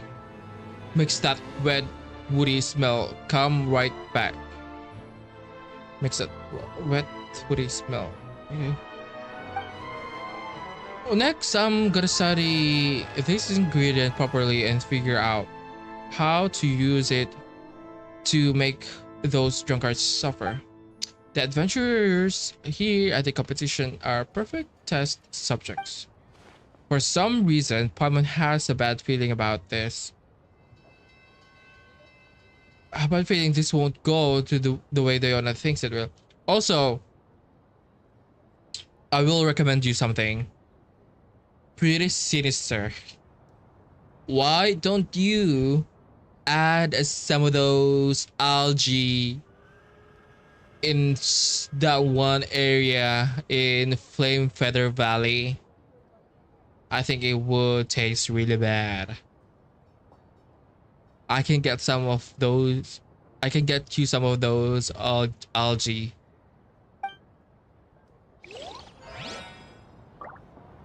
What about Iris? Oh, so cold. If I had known it would be like this, I would have brought Cyrus along and had him put in some extra training. Ma'am, you know you're going to Snezhnaya though, so it's not the weather's fault. How's the competition looking? I'm all for it. Colder than Dragon's Spine, huh? The nature of it is different. Fruit wine can reach the same strength as fire water after multiple distillation, but the way it affects you is not something that can be measured by strength alone. In the past, I would have told you that if you wanted to go into Dragon Spine, you need to make sure you were fully prepared. Do you see the key point there? Go into Dragon Spine. That is the dividing line. Up until that moment, you still have time to breathe, time to get everything ready, and above all, time to prepare yourself mentally. Now that you mention it, I guess that's true. But Snezhnaya is different. From the moment you set foot here, you can no longer escape that cold. Instead, it surrounds you every minute, every second. It's a trial for both the body and the mind. Come to think of it, in Marstad, strong drink is something people have after work. However, hard liquor is to swallow. And however dull the company you end up with, baby, you can grit your teeth and get through it. But in Snezhnaya, it is a stuff everyone has firewater mixed into their... Wait, but in Snezhnaya, it is as though everyone has firewater mixed into their drinking water. No matter what you drink, it leaves you dizzy. That's an interesting comparison. That's kind of a terrifying comparison. Yeah. Also, maybe it's good that Leona is not mixing alcoholic drinks this time. If everyone has like some kind of alcohol, like in them. If everybody else has like fire water mixed into the water. No, wait, someone actually did that. When I first arrived at Morepasok and stopped for a meal, there really was firewater in the drinking water. Did they mix up by mistake, or is that genuinely their way of treating guests? No, I should not think about it any further. A serious lapse in judgment. I really should have dragged Cyrus along and put him through some proper hard training. How's the competition looking? Well, I'm not as young as I used to be. I really can't keep up anymore. So now it all depends on how little Wa does it in the end.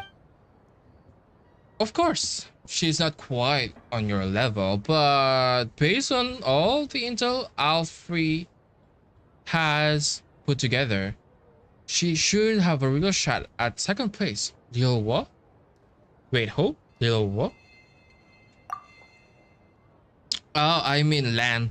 You know her as Lan, don't you? I'm 10 years. 10 years. Well, a few years older than her. Girlie, you already said it. So it would feel strange for me to call her that so formally. Lil Wa works well enough. Or Lil Lan, I suppose. Are you fucking drunk, ma'am?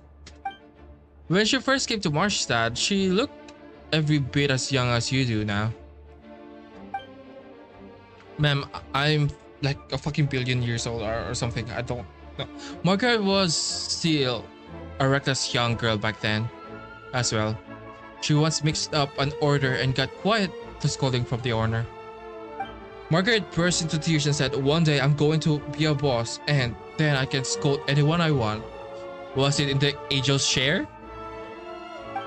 Lil Lan was right beside her, cheering her on. Then when I become a famous adventurer, I'll bring lots and lots of friends from Liyue to give you plenty of business.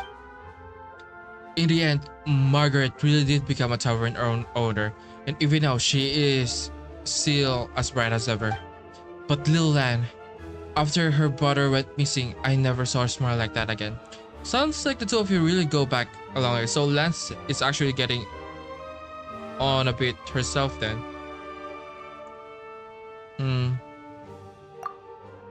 I suppose we do. We do not see each other much in everyday life, but every 6 months or so, whenever we finally meet, we talk about anything and everything. A drink until we lose track of time. I think you have wandered a little too far from the point. Let us stop there for now. In any case, since coming to Snezhnaya, Lil Dan has seemed surprisingly upbeat. I do not know what good thing happened to her, but I hope her good luck continues. I hope we find the brother or something. The missing racer. Now that I think about it, it's quite coincidence that we ran into each other all the way out here in Snezhnaya. So are you making me a drink? Mm-hmm, alright. Just this once, okay? Think of it as me cheering you on, traveler. Drink my special blend, then go serve those booze-hound adventurers a knuckles sandwich. But don't push your luck. One drink only. Diana gets to work missing a drink. She's mixing two letters in hand, yet her speed and precision recept of the... Okay, there. Here you go. Here's the Marshall's classic Snow Kiss Dawn. Milk, smetana, and cocoa.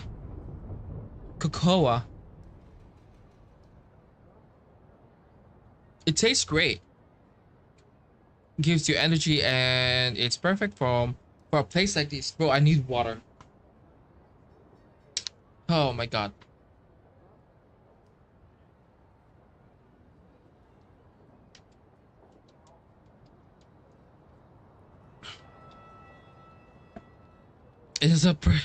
It's perfect for a place like this.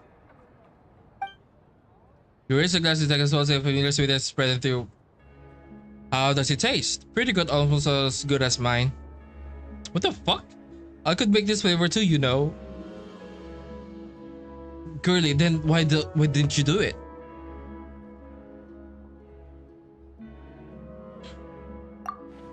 I know you can make drinks too, but that's pretty bold of you to say.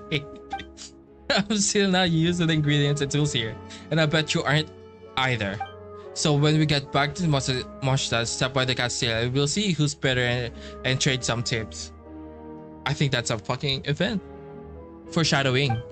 Maybe in 6 months or so, you'll be ready to be my assist. Oh, sassy. Okay, ma'am. Then you can help me make the perfect awful drinks. You see, that only works on me. I can make awful drink, not you.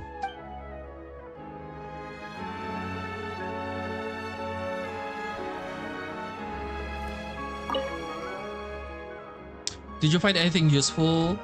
Anything else useful?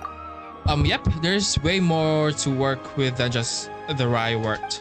The giant plants are really something, you know. Once you get past the edible parts, a lot of them have this faint bitterness with a chilly little kick at the end, like fresh snow.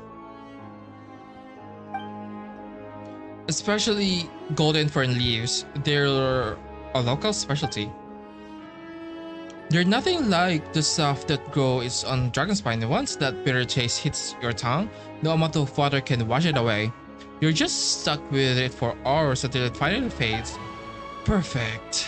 I'll use this to make every drink a nightmare for those rotten drunkards.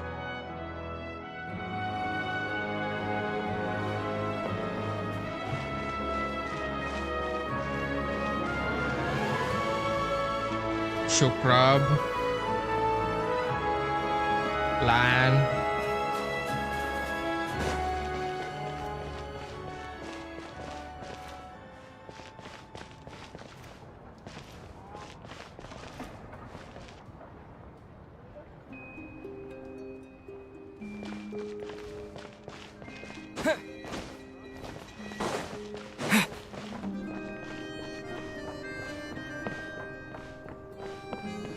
You're vile.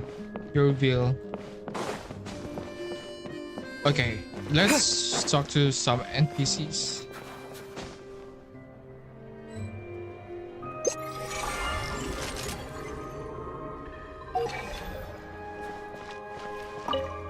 This is quite the sight. This is quite a sight. The sight?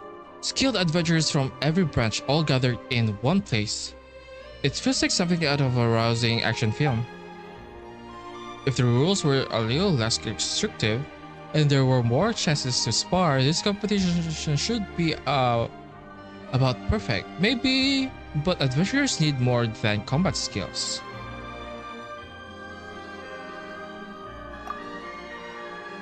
I agree. Adventuring is not simply the matter of fighting. It also requires stamina for long journeys, scouting and search skills, wilderness survival, the ability to handle unfavorable battles, and judgment to read a changing situation. Combat alone does not make one a qualified adventurer. However, an adventurer who cannot fight at all presents what the fuck, English? A serious liability. They become the weak point in the party formation.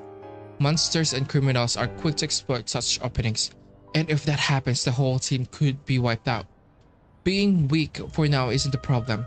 With enough training, you can improve, but if you use teamwork as a crutch instead of pushing yourself, that's the worst kind of attitude.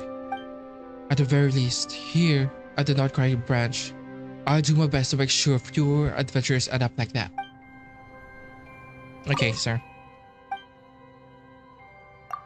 Oh, you saw me using a heavy crossbow before, did you? Then you caught me at a rather embarrassing time. Still, I do improve thanks to Mr. Talalikin. I can handle the grenadier's weapons quite well now. Of course, against someone like the sword seeker of Qingshu, I probably wouldn't survive on a single strike. That title sounds a little familiar.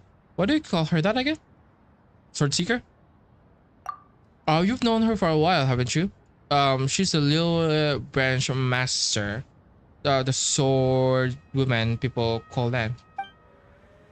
Her first S-rank commission came when she was only 8 jobs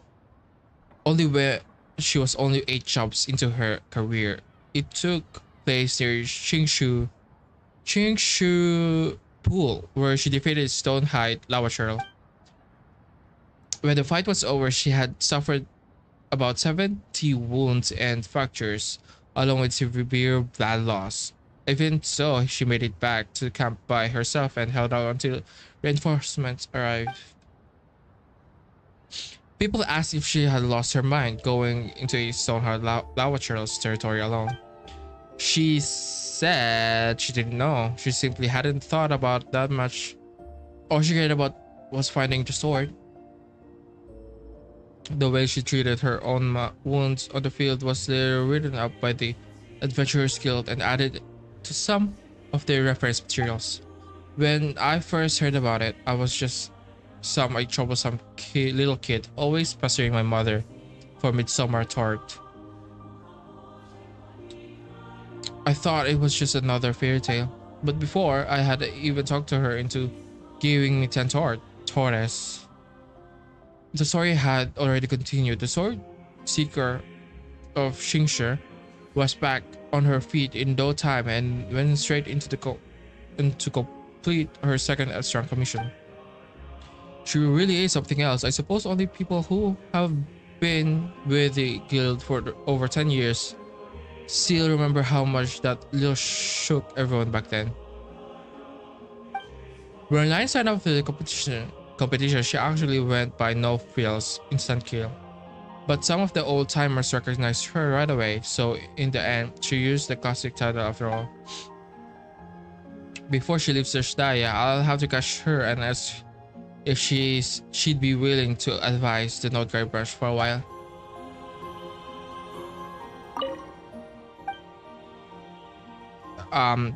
That doesn't put you to okay. I think that's pretty interesting too. Then let's enjoy the rest of the event.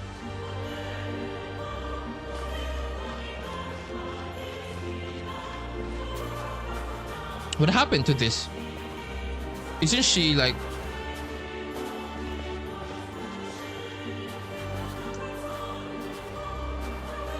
Emta. Things are still such a mess. I didn't do that well in the competition either. It feels like my bad luck spilling over like a pillar from the overfilled pot. I'm having some trouble? Perfect timing, an expert just when I needed one. What do you think of my... What the... Okay. It's pretty classic and PC classic, it doesn't really suit you somehow. So right? That's because I never wear my hair like this. I never used to wear. Okay. A while ago, when I was passing through Fontaine, Ophelia kept raving about her hairstyle, so I went and got myself a fashionable new look. In Sumeru, only the wealthier ladies can call in a real expert and spend hours getting a hairstyle like this done. It was only afterward that I realized this hairstyle doesn't go with my face or my outfit at all. I really regret it. Once I'm back in Sumeru City, I'd have to figure out how to change myself back. Otherwise, Avina is definitely going to tease me about it. Avina? A sweet, innocent young lady. She's my employer, the one I'm here to protect. She chose me as her bodyguard because she said we just clicked when we met and promised to introduce me to some amazing adventurers. As it turned out, they were all bright-eyed rookies with big dreams, kind hearts, and no idea how dangerous the world can be. Some of them even had mentors I'd beaten before. She funds the entire team without expecting anything in return. She's almost unbelievably generous in that instant ways of her. Oh, wait, I remember this NPC. That's why I don't mind tagging along and carrying her bags. I want to see this team grow into something. Provided she doesn't empty her purse first, she needs someone to help her judge what's worth the money, so I'll keep an eye on her. Next time there's an event like this, maybe I'll bring her along to watch. Oh, I remember her. I think this was. They were together. I thought this girl is from Mondstadt, but they are together. I've seen them in Sumeru.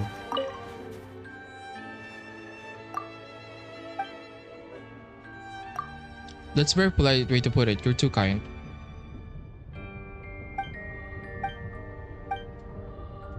Ophelia? She's an incredible adventurer. She managed all the supplies of the entire Fontaine branch of the Adventurers Guild.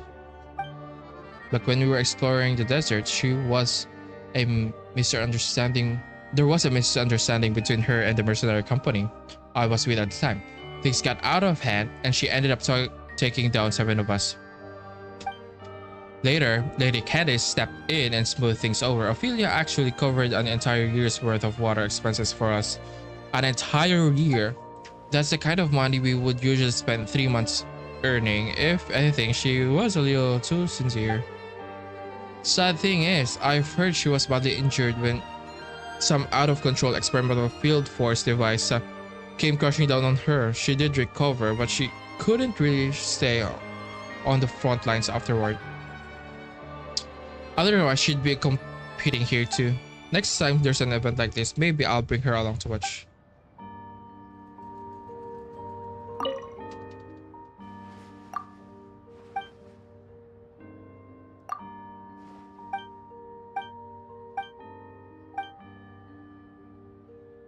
Avina. Wait.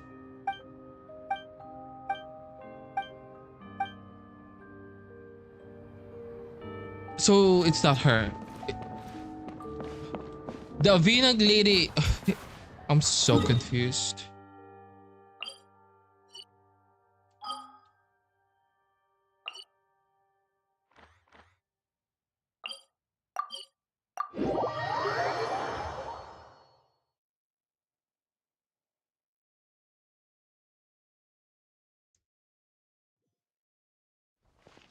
She was here.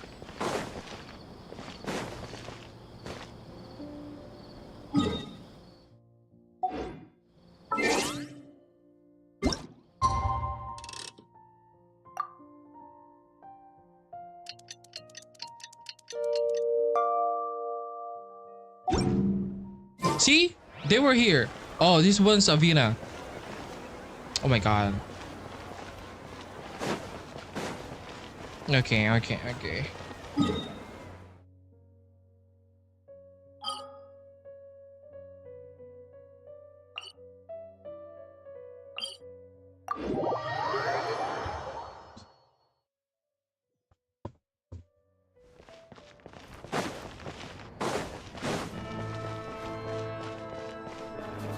That one's Valerina. Okay. Have we met before?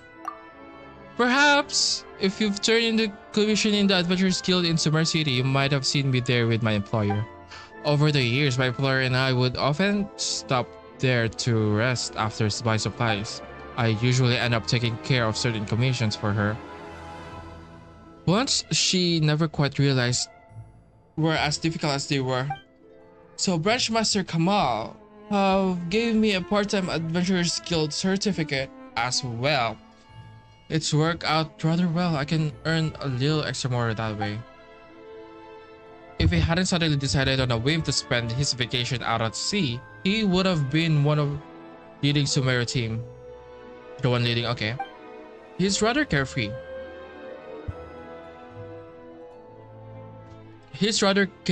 Really.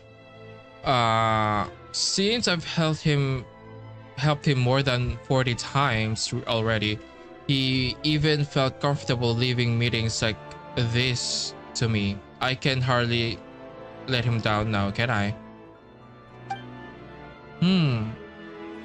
I seem to have forgotten. I seem to have forgotten a little off topic. Anyway, if we ever get a chance, we should work together. My employer is rather generous, you know?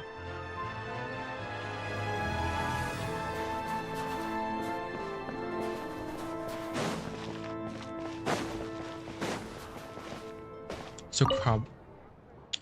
The shock boiling device is in good condition. Its restraint components should be able to withstand another 19 days of high intensity operation. That will be sufficient. What are you muttering about? Interested? This is an alchemical mechanism known as the shock boiling device. Designed to greatly enhance one's combat capabilities.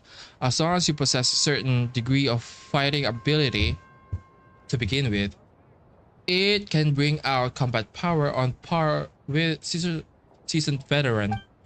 And if you like me have tempered yourself through rigorous training and battle, then once you use it, you'll be able to perform at 120% in every fight.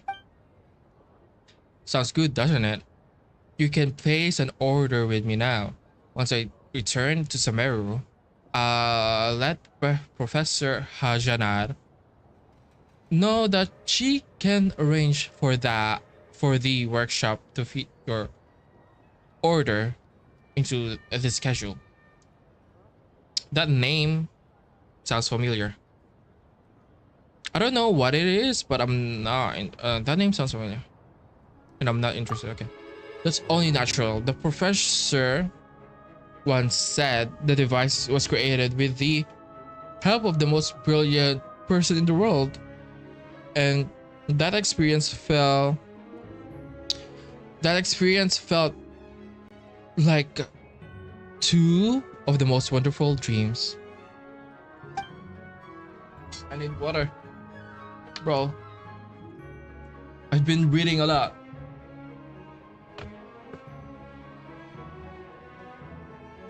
As the academia gradually comes to recognize her academic achievements, I'm sure her story will reach more and more people. And her work earns the recognition it deserves. She'll be able to help even more people with that kind heart of hers. If only her silly grin weren't so terrifying, she'd be perfect. What the fuck?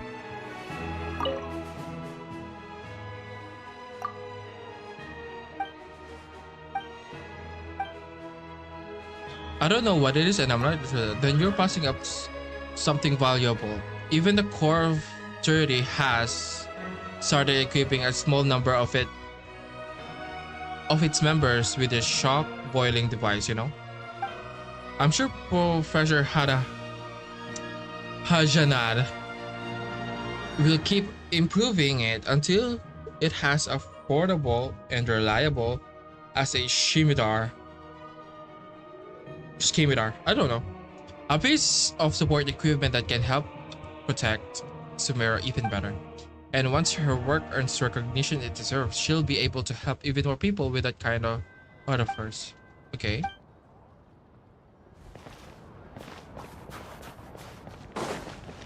I talked to that.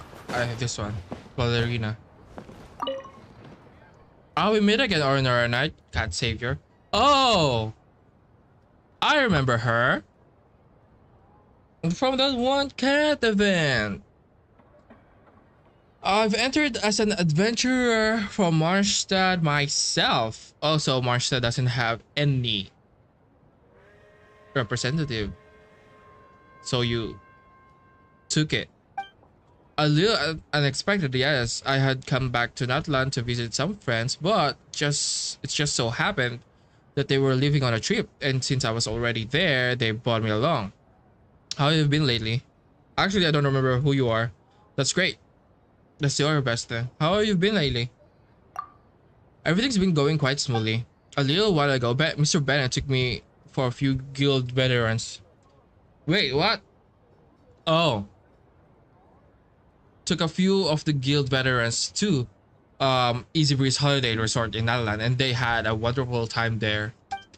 They all spoke so highly of the place that I decided to visit it myself, and goodness, it was every bit as relaxing as he said.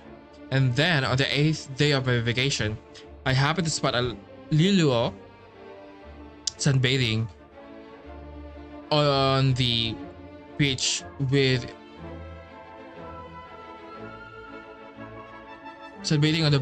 two close friends of hers. From what I heard, one is called Sappho Amidst the Waves, and the other one is really like the frozen color. Oh, the two local legends. Okay. Riley. Liluo does the singing for the group, and she plays the drum too. Okay. Sometimes she'll even bring out a cajon, one of those box drums you sit on while you play. Sappho usually plays the ukulele, but she can play a full-size classical guitar as well. The guitar of hers has Master Dvorak's signature on it. Okay. Riley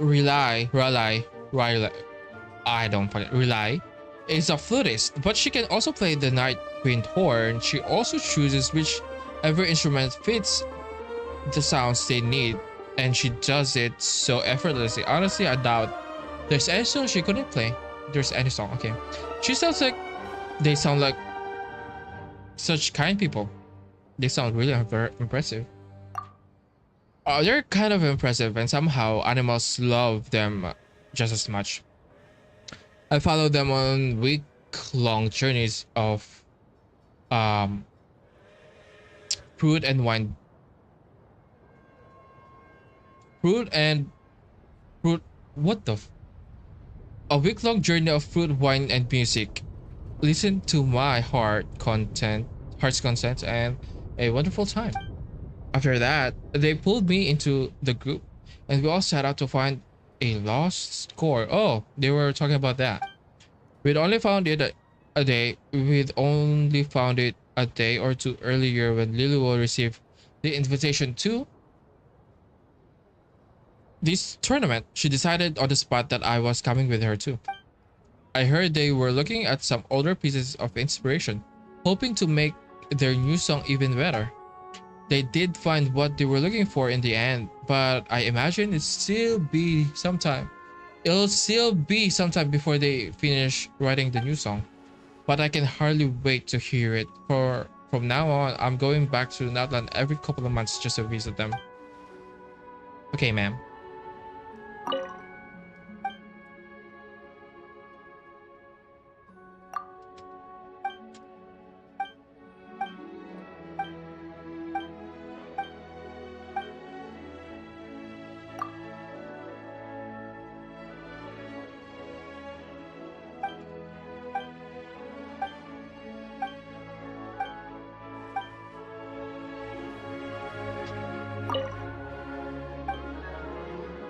Actually, I don't know who you are.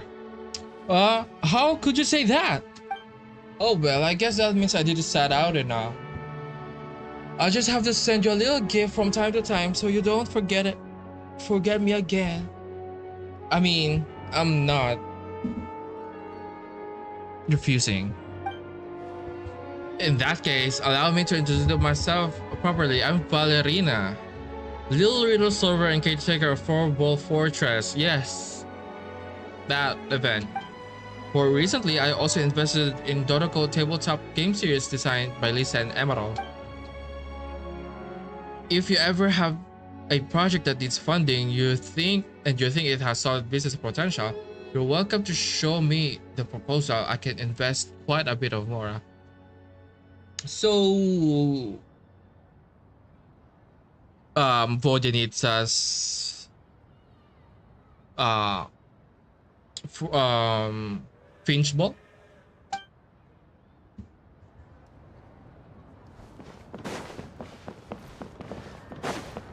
Done. Okay, I'll be back.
I am back.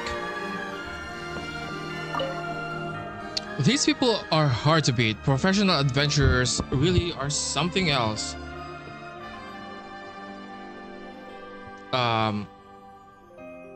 Every one of them has 5 or 6 tricks up their sleeve. That's not how the saying goes in Liyue. Are you constant? Okay. In Liyue.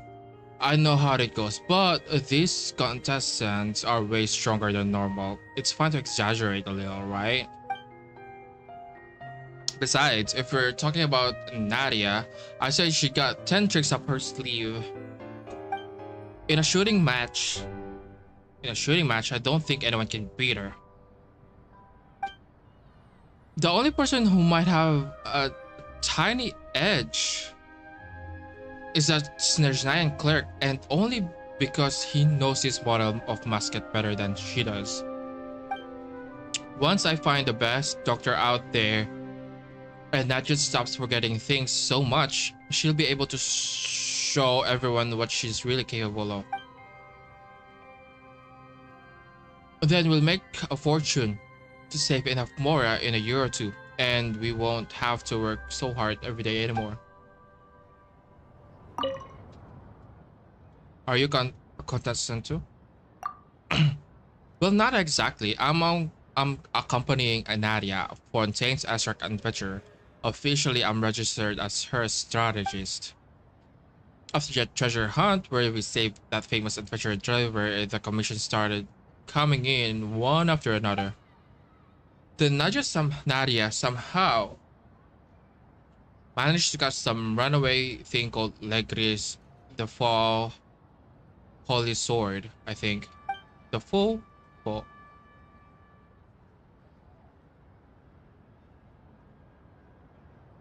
I don't really know the details, but apparently it's super rare hat jellyfish and almost no diver can beat it. I remember that it's pretty tough. I've never heard it, but with a name that long, it's probably strong. If you think so too, then I guess that explains it.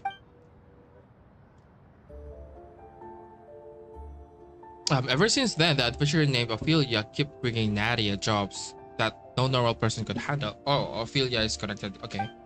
But Nadia clears them every time without breaking a sweat. I'm only there watching, and even I never feel nervous. After that, Nadia got a new reputation, an adventurer who could take on extra commissions. I got a bit of credit too, for being with her. Ophelia is paying for our trips into Snezhnaya this time, and she gave me some negotiation principles too. A list of the things the Fontaine Brush really cares about. In the meeting earlier, I followed those points and argued our side. It seems to go pretty well, all things considered. If Nadia and I can pull this off, there's even a bonus waiting for us back home. That's great. Congratulations. Yeah, but somehow I can't help feeling like this isn't right. I should be working harder in making more Mora, so Nadia can take it easy and live more comfortably. Anyway, there's a lot of strong-looking people here in Snezhnaya. I'm going to ask them for some training tips.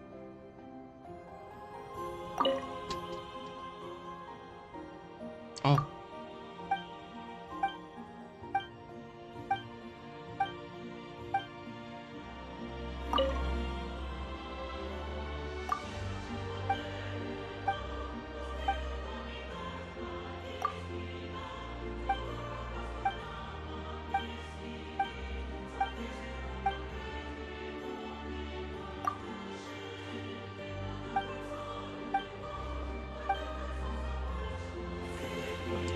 Okay, I think we're done talking to... So, the contestants are... Is this Alan? Lilio? Oh wait, I forgot. Talalikin. Hello traveler, thank you again for taking part of this adventures tournament. Could you remind me who you are? Ah, we know you. To be honest, what I said when we first met was just about everything. My name is Talalikin Gokol. I serve as a clerk at Adventures Guild headquarters, but really your board score is not low by any means. Is that really the sort of ranking would expect from a clerk? I was only asked to take part because I'm familiar with this kind of work. The rest was just luck. Damn. Besides, I suppose I did have a bit of an advantage. Snezhnayan adventurers are more used to contests like these after all. Oh, okay. Are you close with Lan? I would not say close exactly. She has been with the guild much longer than I have. But this time, Lan and I will be working together behind the scenes. What do you mean? Are you two working together on something else? Do you remember the sword called Unseen Razor? Yes, very much. Landelwea branch, a master of the Adventurers Guild, is also Huo Lanling. The sword seeker of Xingshi. She has never failed a commission since taking office. There's another important lessons. No, there's another important reason Lan came here. She is searching for the former owner of Unseen Razor. I don't know how much about what happened with Lan. I think I helped her look for that sword before. Then you do remember. She mentioned it recently, how the two of you searched for the sword together. She seemed very excited when she spoke of it. Lan and I both have the reason to find this person. I'm gonna be surprised and shocked, and I'm gonna gag and throw up and piss if they follow up with this fuck ass commission and make it a whole ass quest, because her older brother, Master Huo Zhaohui, her Master Huo Zhaohui once traveled across the frozen plains of Snezhnaya alongside my uncle. They were searching for the adamant material, hoping to forge a perfect blade and develop a fighting style where warrior and master moved as one. Wait, where warrior and weapon moved as one? What god? But in the end, they were both caught up in an accident involving a shadow realm, and no one has known where they are ever since. I had not heard of this before. Did Lan not know about it?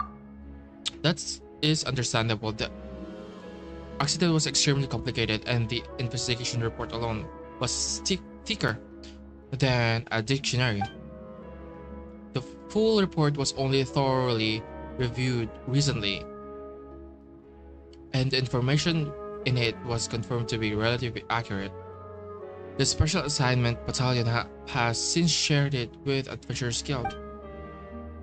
Once the tournament is over, I will be organizing those findings on the guild's behalf and using them to create a set of mental training exercises based on the simulated Shadow Realm combat. And if you are interested, you can find me near the headquarters then. For the sake of the guild and for personal reasons as well, I will do everything I can to help Lan find her brother. Perhaps I may also have a chance to find my uncle and help my family move past grief we have carried for years. God damn.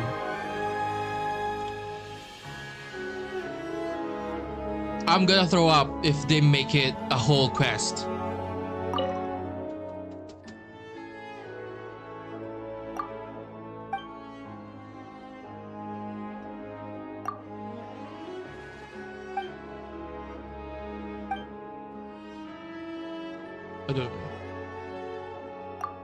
In that case, if you do not mind, I can take a few minutes to play. Lan and I both have the reason to find this person. Because, okay.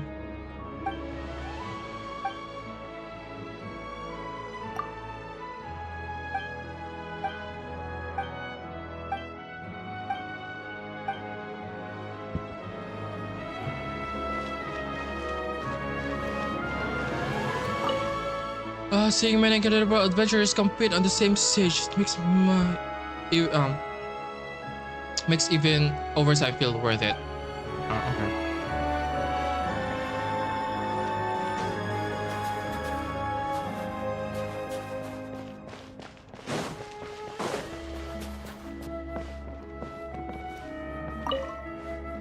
Oh, hey there. Looks like we're both in a competition. Are you here to pick up Yai Publishing House's latest novel? Or do you want to jump right into the strange simulation?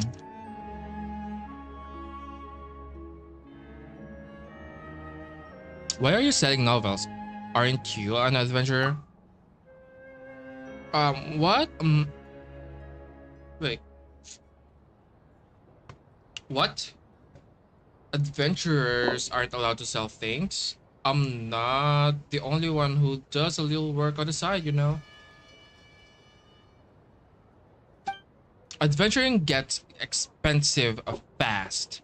With every commission I burn through elemental potions and all kinds of other supplies, then I get my reward, add everything up, and somehow I'm still out a few 100,000 more. What else can I do? Pick up some extra work and pick up some extra work, sell a few things here and there, and help pay my bills.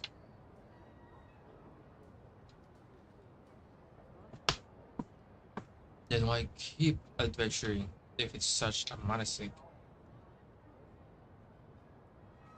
If more is that tight, maybe you should get a regular job. Damn. Why can't I if it's such a menacing?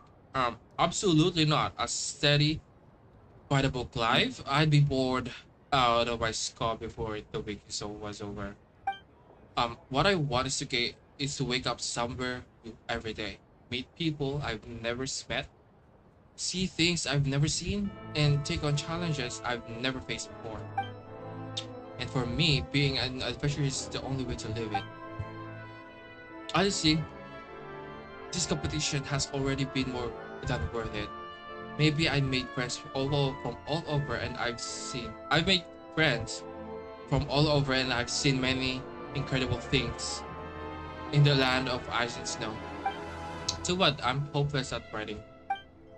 I have to ask one of the editors to help me out, put together a letter for Soka, our resident Deadland Dodger. I'll tell her about everything I've seen lately, and maybe she can use some of it for her stories.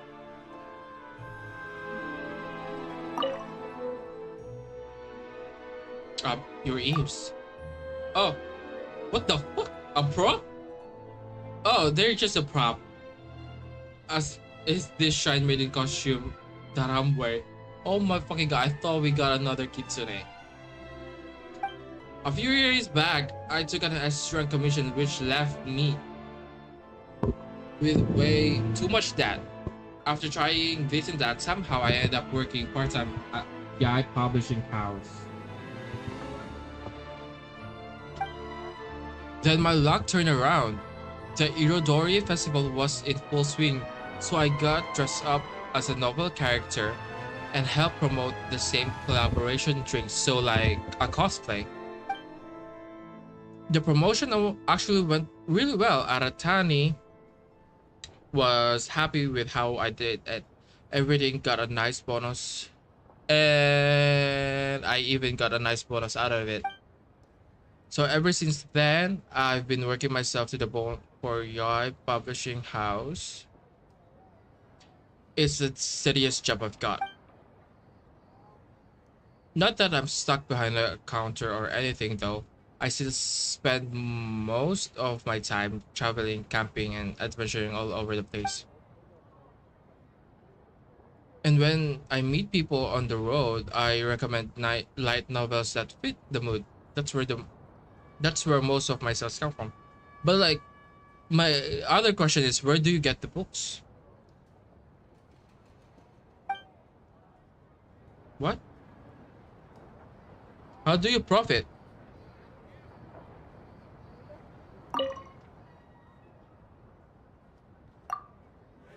Oh, alright, well then, if you get bored, but come buy a book for me.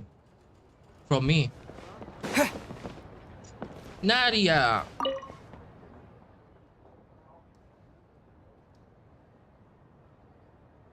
I feel like I've seen you before. Here for the shooting contest? We've met before actually. Really? Was it in Fontaine? Somewhere you'll remember sooner or later. By the rusty rudder. I don't remember her. Then I'm sure it'll come back to me soon enough. Yorville. Yorville's been working really hard lately. He's done many commissions, found some amazing treasure, and made a lot of money. He says he's going to find me the best doctor there is, so I can get better at remembering things.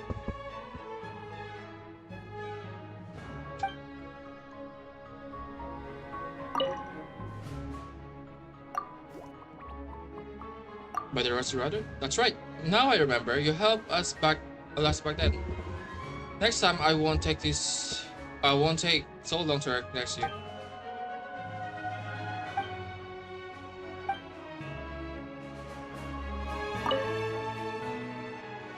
Have we met before? Maybe not, but now we have.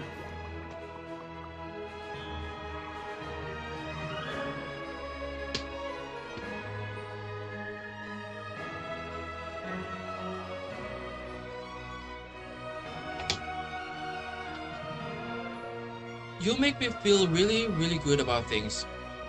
I feel like if I stay with you, something nice will happen. If you ever come to Fontaine, you should visit the Rusty Rudder. I'll make you some Tidaga conch brew. I made it a few months ago, and I wrote everything down so I won't forget how.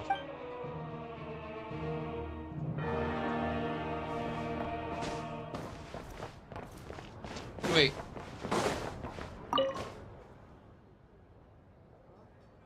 So you're keeping too, Melusine? Why did you call her a Melusine? I mean, she is a Melusine, but like, it feels weird. Yes, I'm going to try really hard. Someone said your will and I will make a great team, so they asked us to represent them. They gave us lots of money and a book to help us know what to say. So I think entering the contest is a good thing. I haven't used these muskets before, but the idea is the same. Once I'm holding one, I can use it. I just wish it weren't so cold. If even one little breath makes everything fog up. Oh yeah. Oh yeah. Won't that affect them?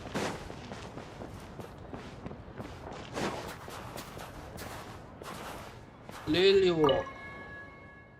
Well, look who's joining in. If our dancing Hermione is competing too, the leaderboard might not know what it hit it. I'd better be careful, or I'll be the first one knocked off. You look kind of familiar. Oh, so how was that forgettable? It was the last pilgrimage of the return of the Sacred Flame. Your student Kachina beat me into the coast. Oh! Oh yeah, okay. I remember the name. And lately, every time I see her, she is all, I heard Mustard's got it even stronger overseas. Aww. Courage is unbearable, but knowing when you're outmatched is just as important. There's no glory in challenging someone you can even hope to reach. You met Kachina? What did you do to Kachina? Whoa, easy there, Hermione. We just bumped into each other at the Chuan Fair, so I bought her a meal. I didn't exactly abducted her. And for the record, losing once doesn't mean I'm going to run around picking fights with people. A real tribal warrior has more pride than that. Anyway, Kachina's teaching me the Children of Echoes dance steps. I've got nothing but respect for her now. If I were up to anything shady, Baby made the Pyro Archon cut me down right here and send me to kneel before Ateya forever. I mean, I feel like...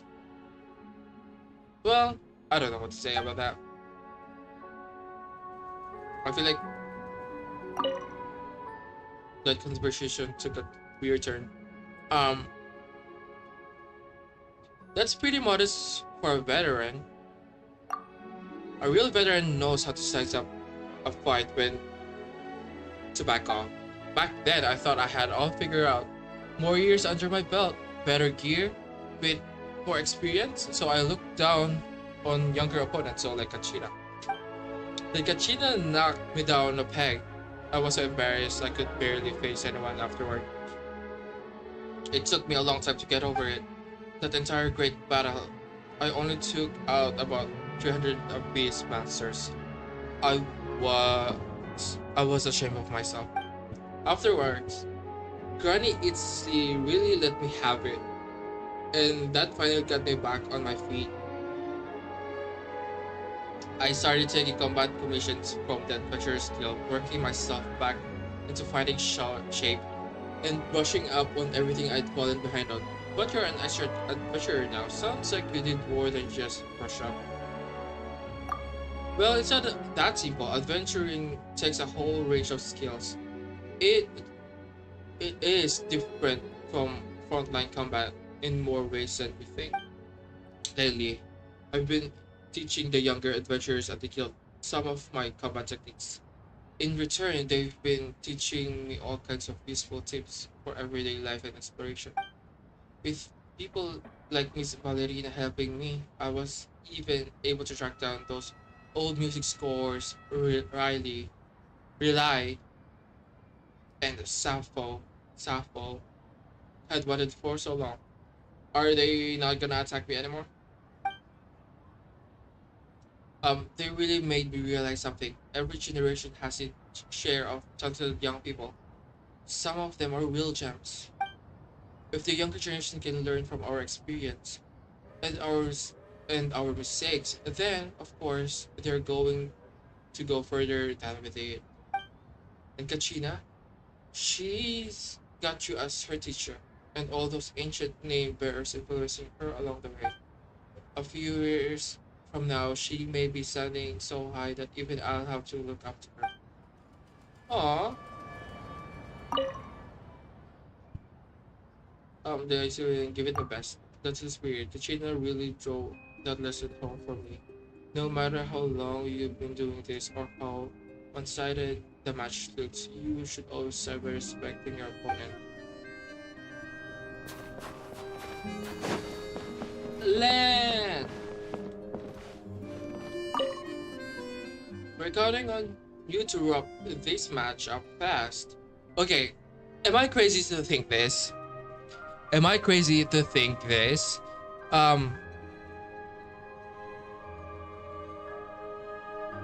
You see, if they are just doing a event, if they are just doing an event, they don't need to change her outfit like the other characters, but they updated her outfit, so I feel like it's a foreshadowing, or at least like implication that she's gonna be part of a quest, like an Archon quest or a world quest. Maybe something about the Shadow Realm to actually tie up her quest that was actually been open for years and years and years. So her having an updated outfit feels so weird to me. If she's just gonna do this event, I don't know. Hoyoverse is weird, so I think that's an implication. What are you doing between matches? I'm treating Iris to a couple of drinks. She got me these sunglasses in Fontaine, so I owe her. Hey, don't give me that look. I'll be in Snezhnaya for a while, so I'd better get used to warming up with the local fire water. I'm taking a quick break first. I should ask Iris for tips too. She's been on Dragonspine for years. She probably knows enough about handling the cold to write a whole book series.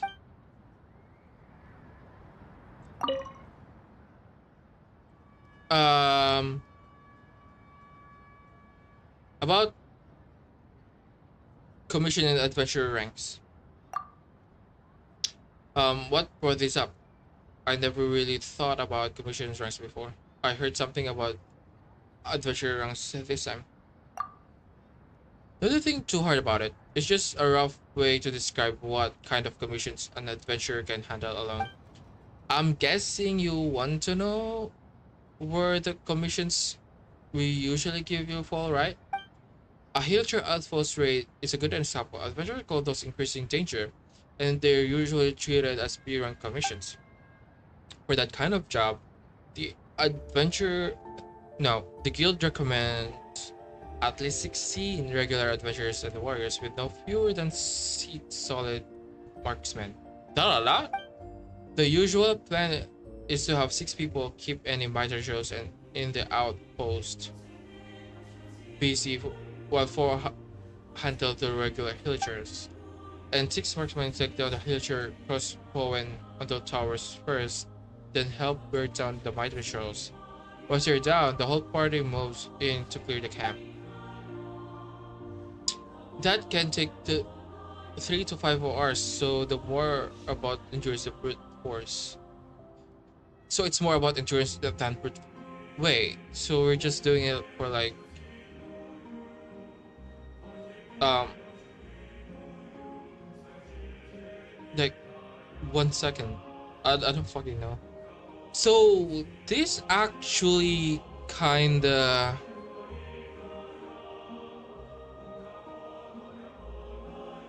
like puts it into perspective on how regular humans move versus the playable characters. So other characters clearing it in like seconds is actually a huge difference from like the NPCs. So it kind of like there's like a huge difference. Anyway, if possible, bring a cook with the party so everyone can recover after the fight, and be ready if Hilcher's reinforcements show us up. It doesn't seem that complicated to me. I usually just go in and get it done. Yeah. Right, and that's why you shouldn't get too hung up on the rating. By today's standards, it's pretty low.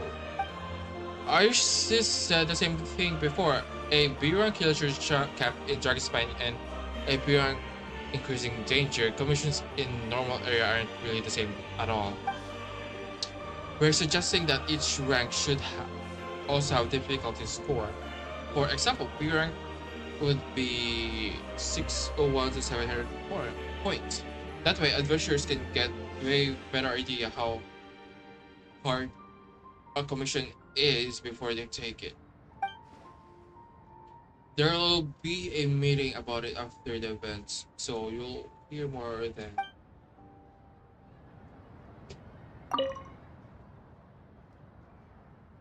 I've fought my way through enough by now, I'm not scared. Fair enough, a fight on paper is still a fight. Go on then, let's see what you've got all around her.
198. 92. Okay.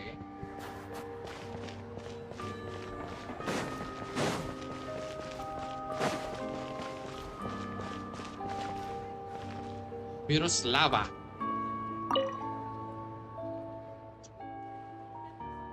Anfisa, the Savage Bear, number 3. We'll be able to build snowman soon. Isn't that so exciting, boss? Simmer down over there, Anfisa. Making a snowman is serious business. We need every snowball to be the exact right size to make this perfect. And we have to coordinate our efforts completely if we want the best possible result. But the angry bears definitely need more hands on deck to make this happen. At the very least, we need someone who can make us a perfect snowballs. You just need to know I'm pro at making snowman.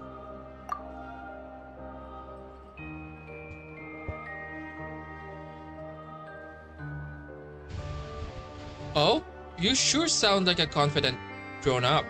Give it a try. Give it a try then.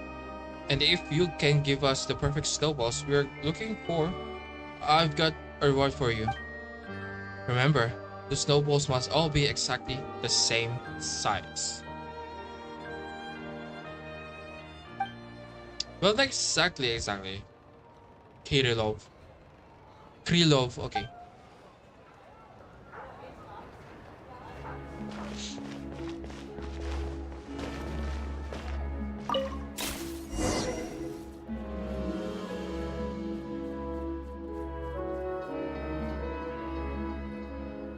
Wait.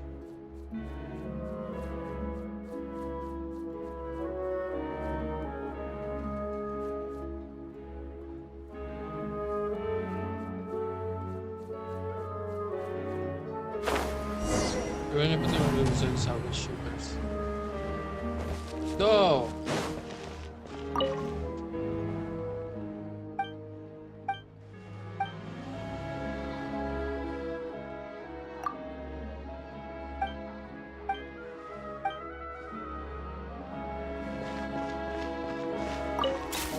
Oh!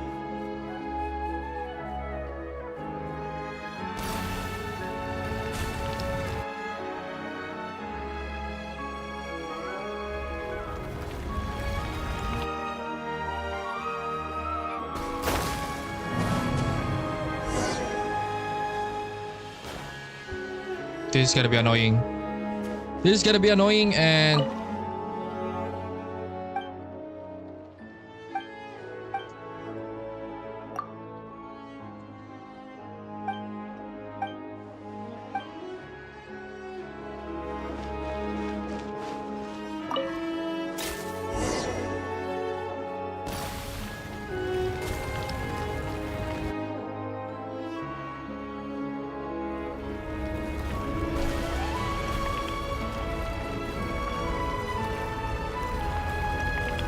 No!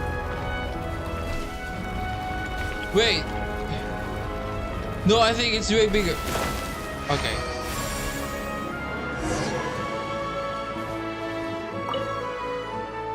These are absolutely perfect snowballs. All they need is decoration here and there now. I hereby name this snowman Big Cheese. From now on, Big Cheese will be a key member of the Angry Bears. But of course, we still have another snowman to build. Would you like to give it a try? Of course, gotta strike the iron while it's hot.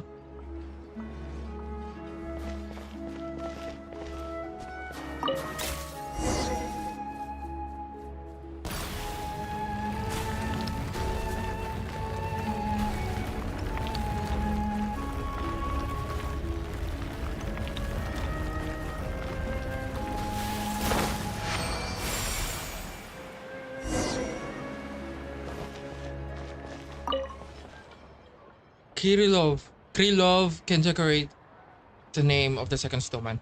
A personal touch or two is totally acceptable once the snowman is up to standard. I know, I'm gonna call it Krylov's number 2, the Savage Bears. Not bad. The only one left would be Anfisa's plea. Anfisa's, please, if you could continue, please help us, that'd be great. Sure.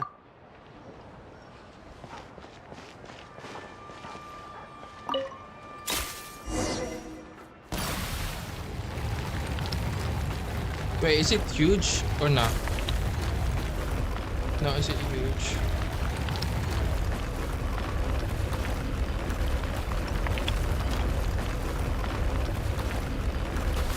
Oh! It was 80.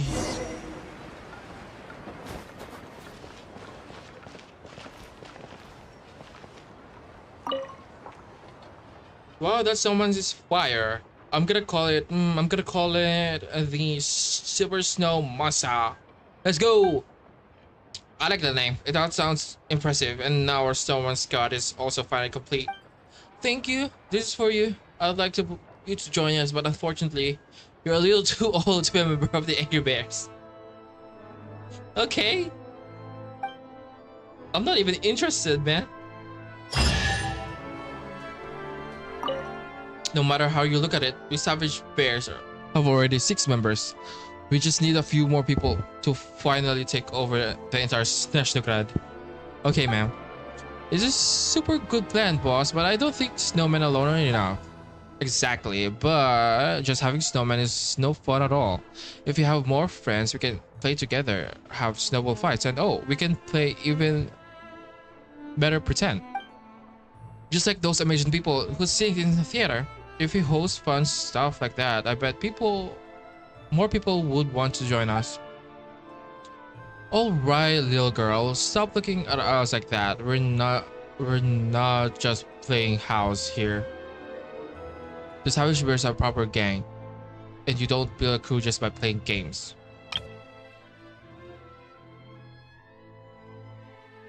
Wait, Anfisa is... I don't even know if Anfisa is a girl or not, or is she just being rude, or Anfisa is a girl. Yeah, we need members who can actually do things and think big.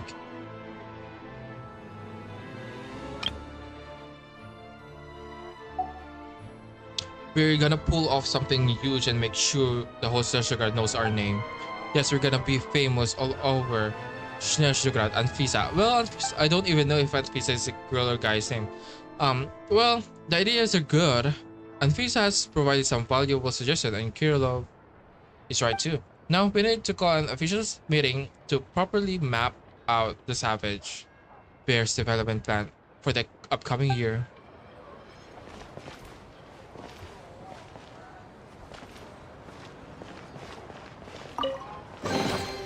I'll keep this close.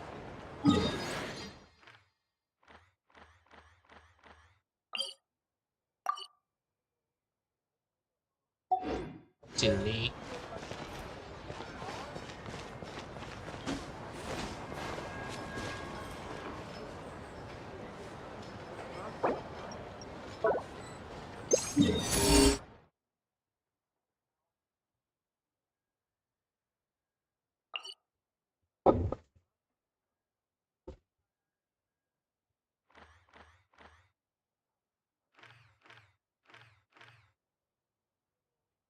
Oh yeah.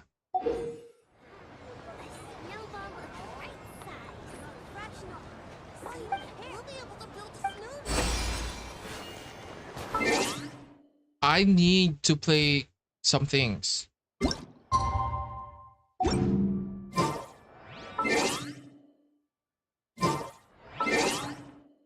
Wait. No.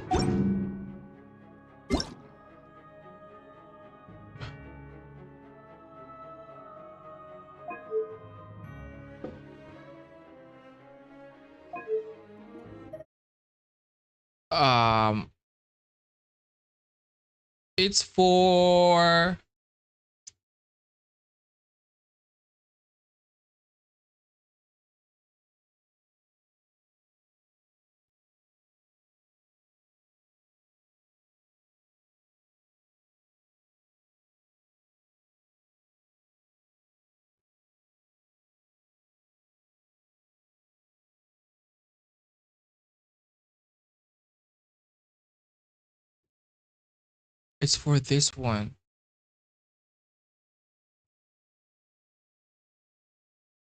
Wait. Also, there's like a bug here that needs to be addressed.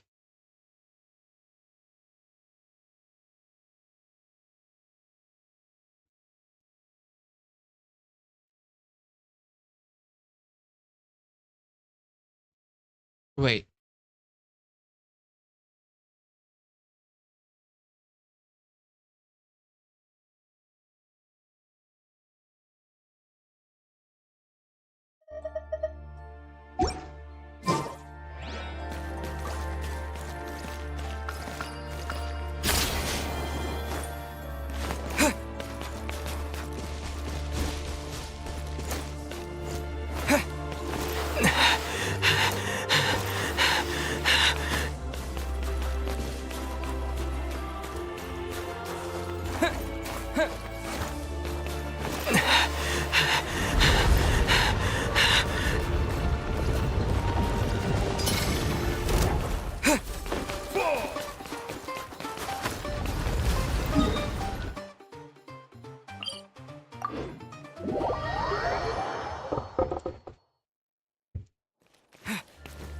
Okay, I triggered that thing.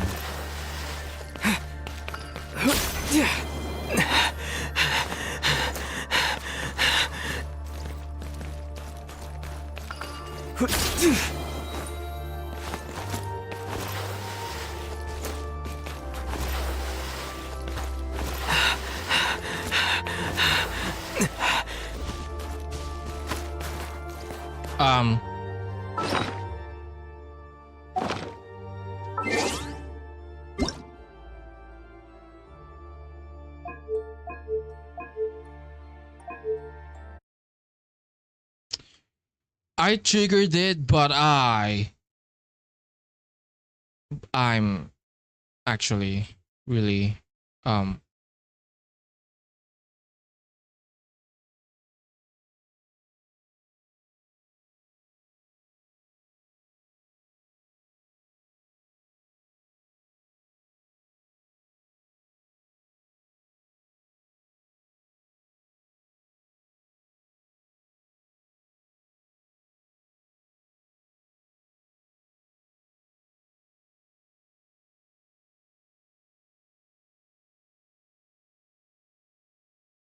wait.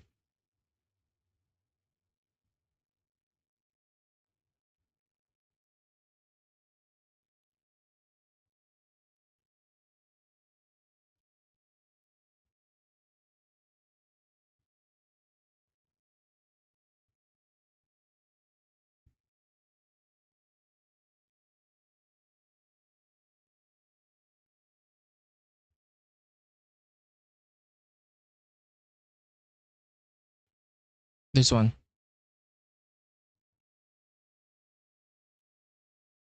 Um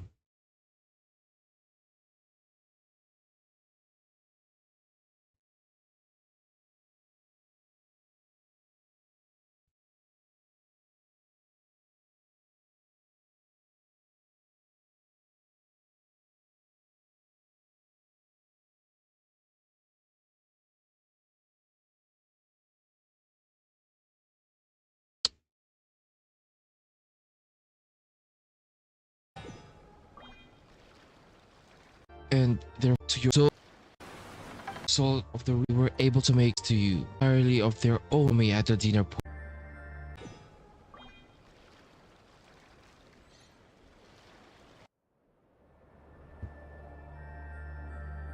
I triggered this.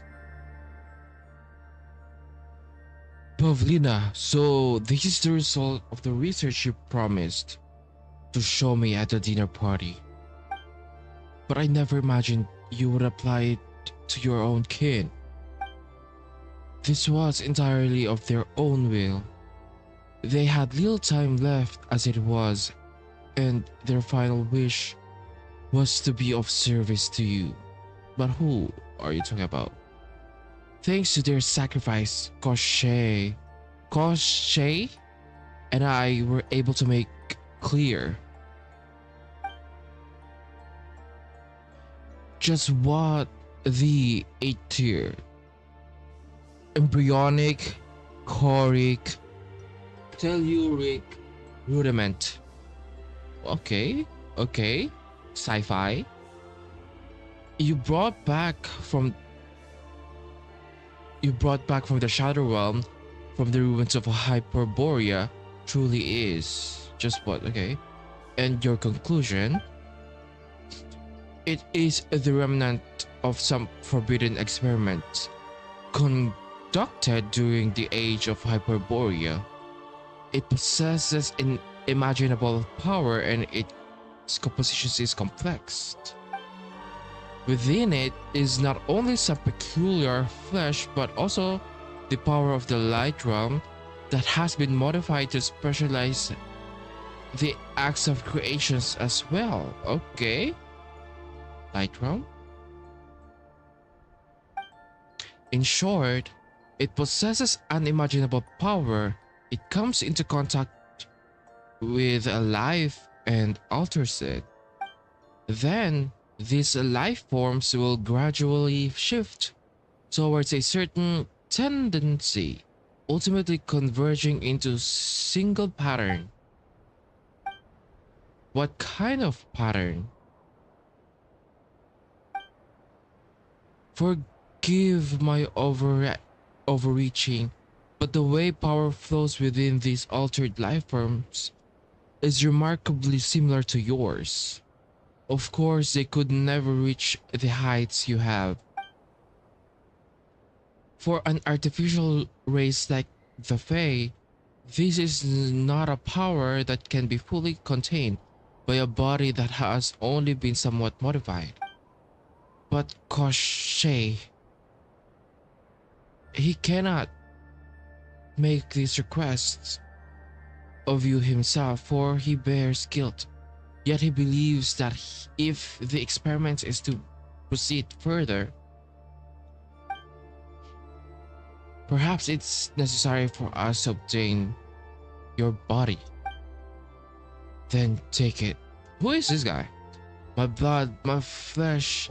If it's to fulfill the great work of our ancestor left unfinished, if it is to carry this world one step further, if in the end it will all have been worth it, then take them as much as you need. I think this guy is familiar. Your Majesty, on behalf of all who will step into tomorrow and all who may yet be saved, thank you for your generosity. This is the Tsar? I think... What? Pavlina, so this is the result of the research you promised to show me at the dinner bar. It's your kin, this is in...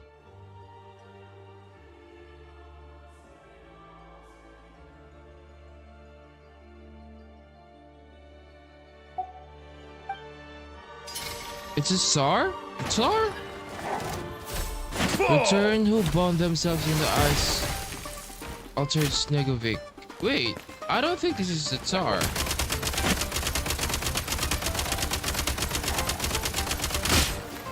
Wait, I don't wanna. Pretty good haul. I think that's it. Yeah.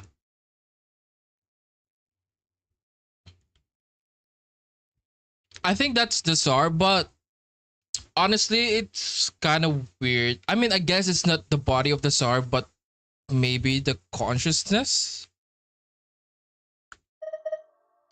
Maybe the consciousness or like some soul or something. I don't know.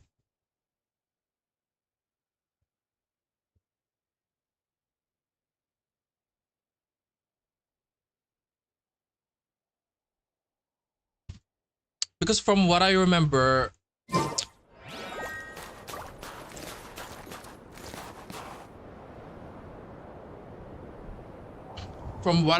they should have like some time to catch my breath. Plants like golden hair.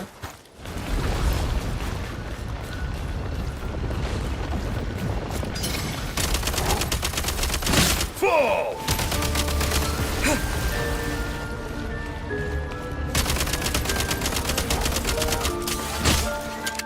Switch mode. Charge. Nice.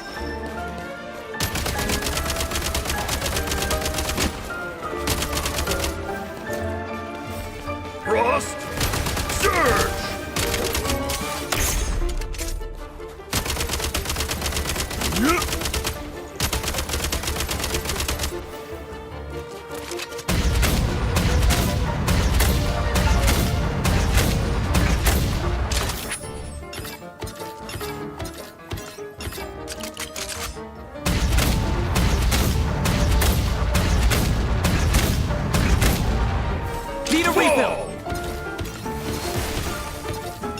Nice.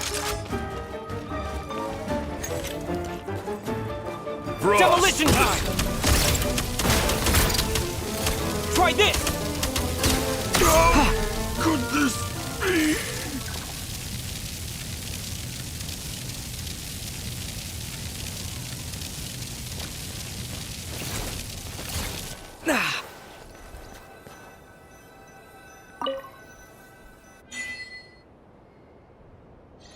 Those by a certain noble individual.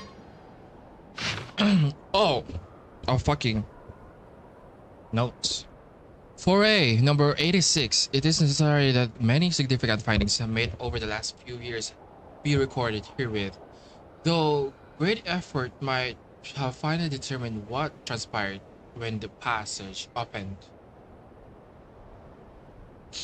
The world of shadow may be likened to a film of oil resting upon the known world, and it is this film which separates the vat from the abyss and beyond. This film exists not merely on the spatial, material plane, but at the very intersections of the temporal and spiritual. When I foolishly opened that passage, it was as though I had inflicted a great gash in time across the entire Shadow Realm, though which the abyss now pours its filth into this world without end. But owing the unique nature of the Shadow Realm, this corruption of our world has primarily manifested as a slow seepage.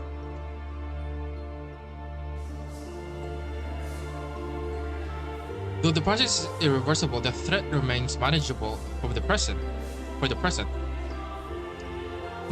Might this stem from the fact that the Shadow Realm seems with possibility yet unobserved? Should we follow this hypothesis, the relationship between the Shadow Realm and the Abyss may be one that is fundamentally antithetical and mutually repellent, explaining why the realm is remained untainted to this day. But wonderful though this possibility may seem, it is not without its price. Here, substance does not exist in a stable form, or rather, there is no true form, nor is any concretion is possible. Yet, whatever the truth may be, the science that brought the Shadow Realm into being lies beyond the grasp even the sovereigns of this world. Undoubtedly, it is not a product of our world. Discoveries made thus far, however, complicate any explanation by the Shadow of why the Shadow Realm might have come to be. Could the protective or shielding effect of the realm exerts upon our world be merely an outgrowth, an unintended consequence of the memories the saint left behind in the eternal void in defiance of the fate and heavens had ordained for him? Wait. Why the abyss continues to seep into this world remains obscure, though it is my firm belief that it bears some relation to the very purpose of which the saint created the Shadow Realm. The above deduction were drawn from information I have gathered within the ruins. While many questions remain unresolved, the one thing we already know for certain is we, the Fae, were not born to be servants of the humans of the Golden Realm, as legend says. Those who have misinterpreted us as slaves did so out of sheer fear of our existence among men. In fact, deep within these ruins that have since been covered by the sands, I have glimpsed that far more noble and grand ambitions with which we were once entrusted. And in the oldest of these records, I have also glimpsed that earliest name of faith, Fili Adimici Evoluti, or the evolved children of humanity. So technically, the saint is the saint. Who is the saint? Not Koitar, the Voyager. Also, the evolved children of humanity. Isn't this what?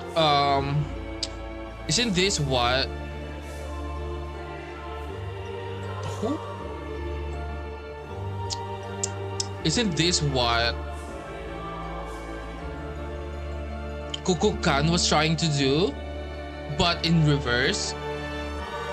In a way, I think he was trying to experiment a mix between man and human.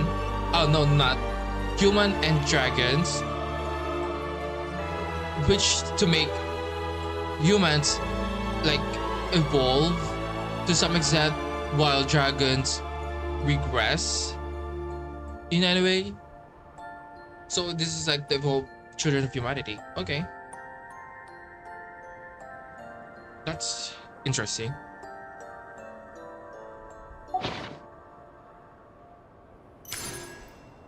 Back in business. Now these will come in handy.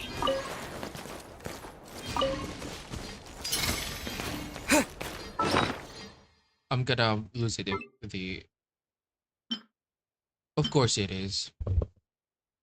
Of course it is. It sucks.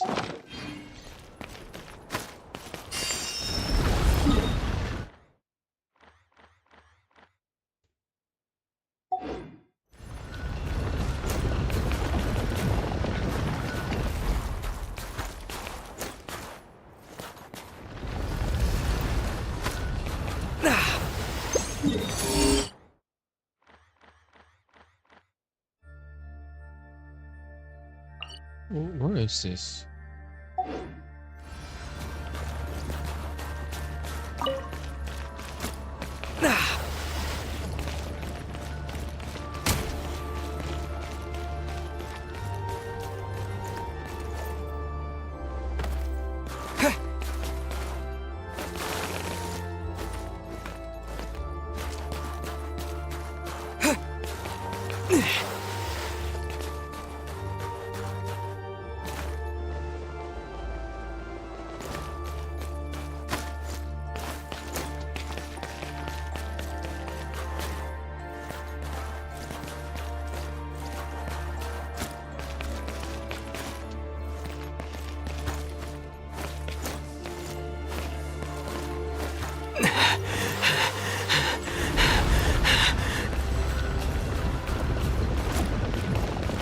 I mean, I really don't care about this one because I already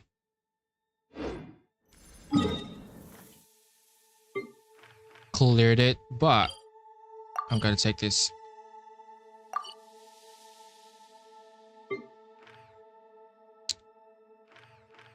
Um, 100, 93, 98.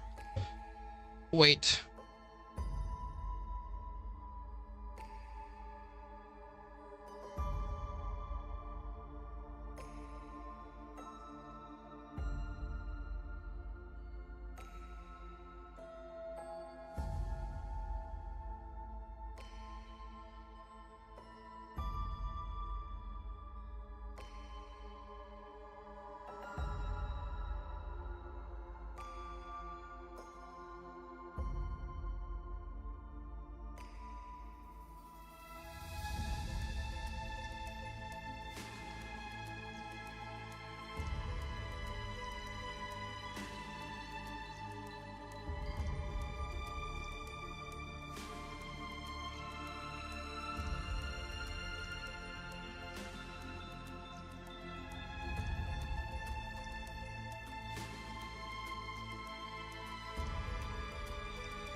I'm back. Which I'm gonna play another.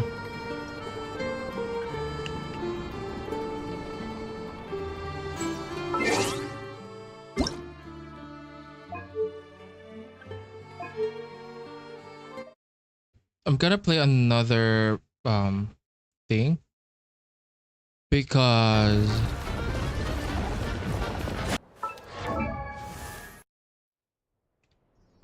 this one. Master, they say. Ha! It seems their taste over the Snezhnaya is truly in decline. Not one of the works in this job can be said to possess even the slightest compositional discipline. Compositional discipline? That's right. Compositional discipline. And that is the ultimate premise aesthetic standard that our years of practice have bestowed upon our generation. Bro, what am I on? Bro, I need upon our Snezhnaya. I still remember those days when I was in art school in Snezhnaya. Back then, you'd be mocked mercilessly if your work lacked compositional discipline. Oh, how I miss those days. You know, it was a place where one could live and breathe art. It was a place of such brilliance where a genius could find kindred spirits, unlike where we are now. But I digress. Allow me to tell you about the absolute farce of an order I received. It's an order for sculptures from the art exhibitions in Snezhnaya. Open up the illustration and look for yourself. Look at all those ill-disciplined designs. Look at how out of balance and harmony they all are. I get you, man. Look at how everything is tilted, every line drawn in a fit of emotion. The very language of these sculptures is nothing more than clumsy imitations of nature, a poor attempt to concealing the gross failure of structural ethics and moral principles of sculpture. I don't get you, man. Huh? What is she saying? Paimon doesn't understand a thing. Please don't ever talk like that, Paimon. Paimon can't even if she tries. That's right. You don't have to feel bad for your lack of understanding. After all, not everyone has the means to pursue further studies in Snezhnaya, or has the opportunity to rub shoulders with important people in the art world. Okay. What in the... She seems a little smug even, doesn't she? Me? Of course. Mind you, the townsfolk call me Yarin. That's a cute dance. The master of the future.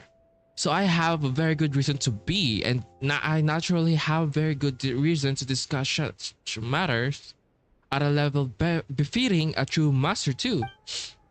Anyway, since you two are so sincere and seem to know your place, I'm happy to explain this to you.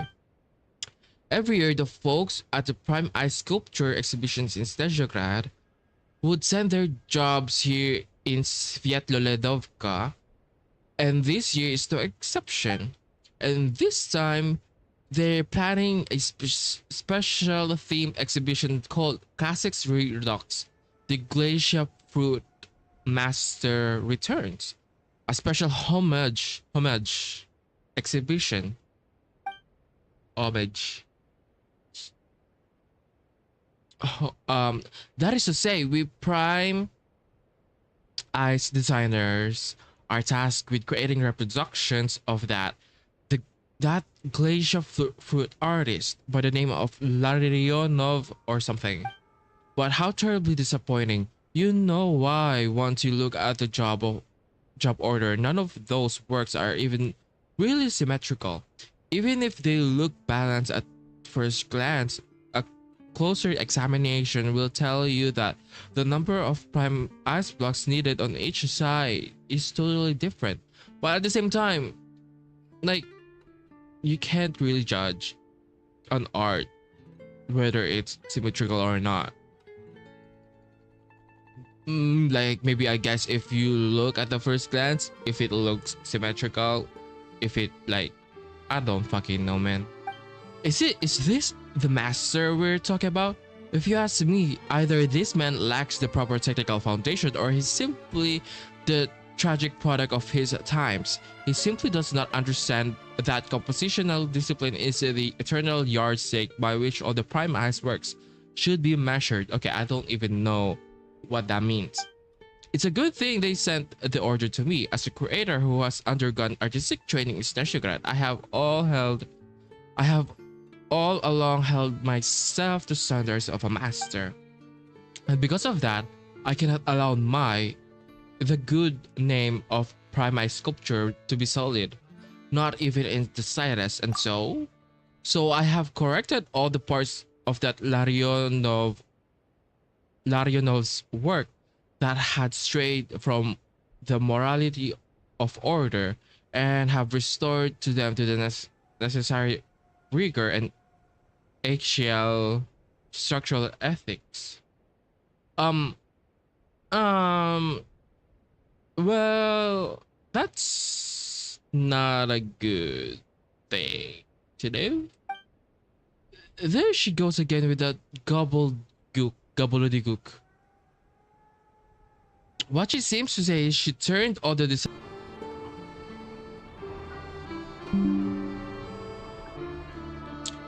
and if I can't even recreate the master's work, how am I supposed to walk the same path he did? Bruh. Besides, the order only pays enough for 3 blocks of prime ice. I'll have paid for any additional blocks used out of my own pocket. So that's what it's really about, the money. My dear flying niece, I don't think it's very fair for you to say that. While it is important that I am paid my due, I wouldn't be able to be so vexed if this was only about a few mora. What I'm really worried about is what would the folks of Snezhnaya think if I can come up with a faithful reproduction of the master's work. I can't afford to let this precious opportunity to go to waste. Just to prove the both of you, I, Malevich, am not as small-minded as you think. I'm willing to give you the payment for this order, as long as the two of you can help me think of a way. Let's take a look of the job order first.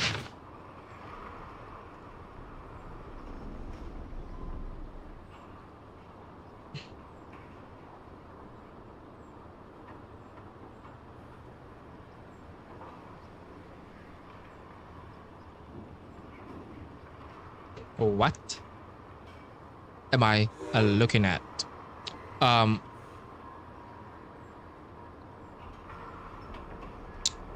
Okay, oh. Okay, I think okay.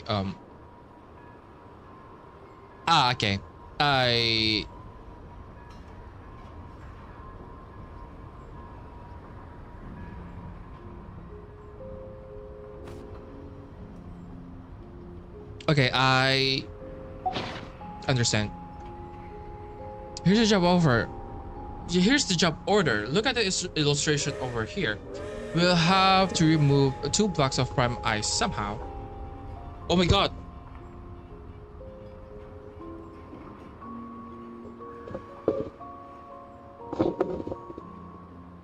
Wait.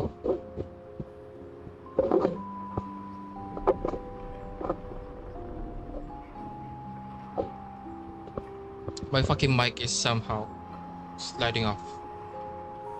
Here's the job order. Look at the illustration over here. We'll have to remove 2 blocks of prime ice somehow. If you succeed, you can have the payment for the job order.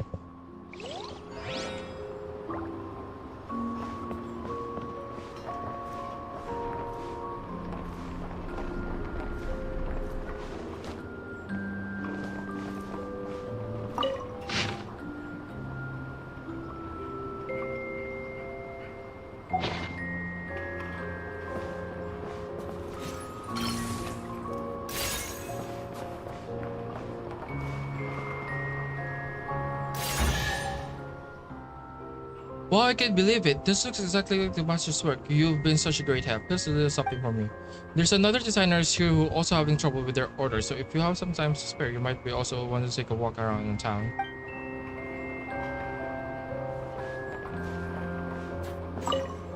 I'm now one step closer to becoming master, aren't I? Oh, it's you. What can I do for you?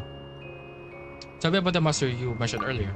The master Casimiro Larionov. Oh, he's a part of Sviatoladovka. He was an ordinary laborer who worked at an aspiring. Nobody never had any formal training in art. But as he's never been once background. They say his career began and finally lost patience with how do you say this? I think it was lack of artistic merit. He saw in the prime eyes works around him. So anyway, according to the papers, one day, a spirited drinking session, the master went around town and turned all the prime eyes sculpture into glacier sculptures. With a bold technique and then deliberate rejection of details, these works marked a major departure from the realism and had dominated traditional prime sculpture at the time. And upon their delivery to Snezhnaya, they became an unprecedented sensation across the mainstream art world of the time. A true pioneer, a work of nature itself, just like Gracia Fruit. The man was completely recast the relationship between the language of prime arts and reality itself. And those reviews that I read into papers, I don't really understand what they're saying. I suppose they're all good things. For one day, someone wrote that way about me. I'd mean that I've succeeded, so I must continue to work hard and become an artist. No, I'll always Snezhnaya, just like the master.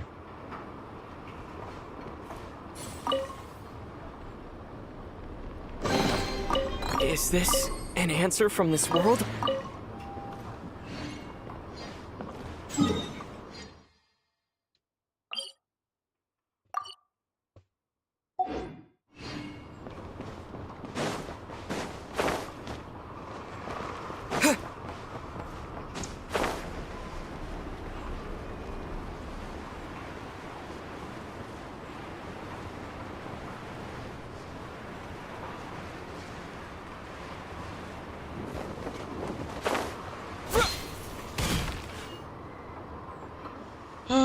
Those art exhibition jobs are always such a headache. If there's one thing they're good at, it's turning a simple matter into a whole problem.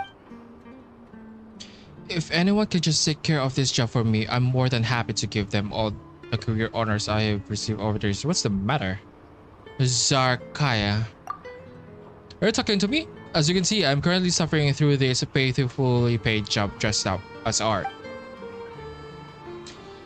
I have here a job from the people at the Master Exhibition Snezhnaya. You can never say no to these Snezhnaya jobs, even though they are always technically demanding and pay very little for the trouble. If I were to say no, they say, oh, but Zarkaya, this is a work that only an artist-tier designer like you can take on. We can trust anyone else with it. Artist? After all these years, I finally understand what that prime eye sculpting is nothing more than a job. So I'd rather they treat me as just another ordinary designer, and you know why? Why? Because in the time I spent really working out of the structure of a work of art like this, I can easily finish 5 ordinary non-art jobs that pay exactly the same each. This sounds like a better deal for you.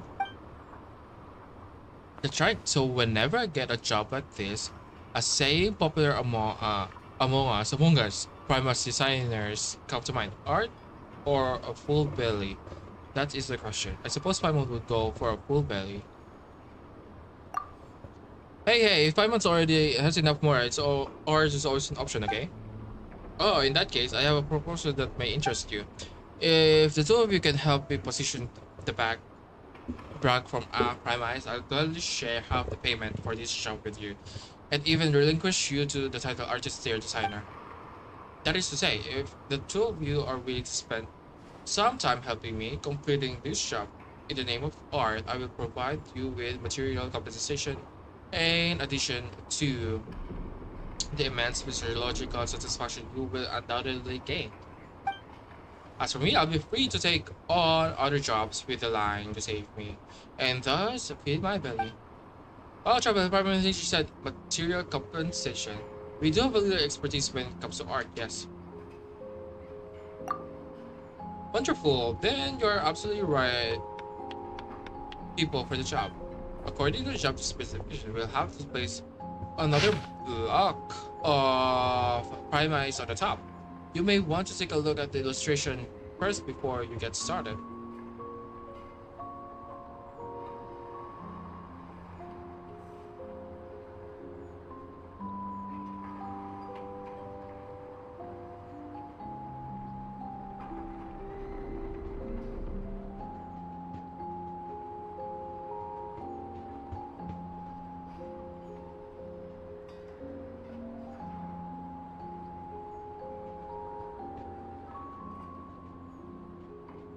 Okay, I get it.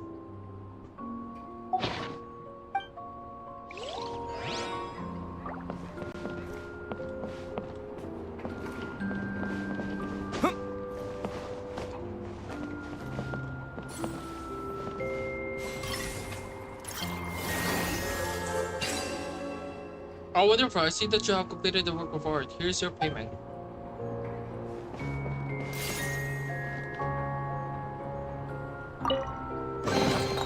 A reward on the road. So fuck. Oh, I was gonna refund it.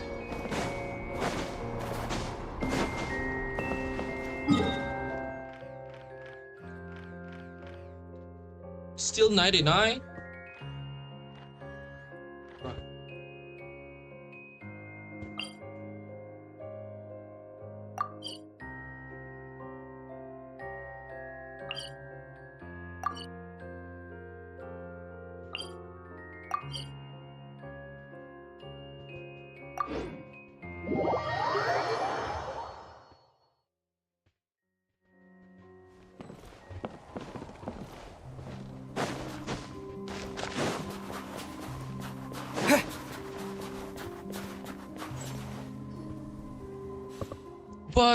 But Master Bragjin, I'm not sure if I can keep doing this.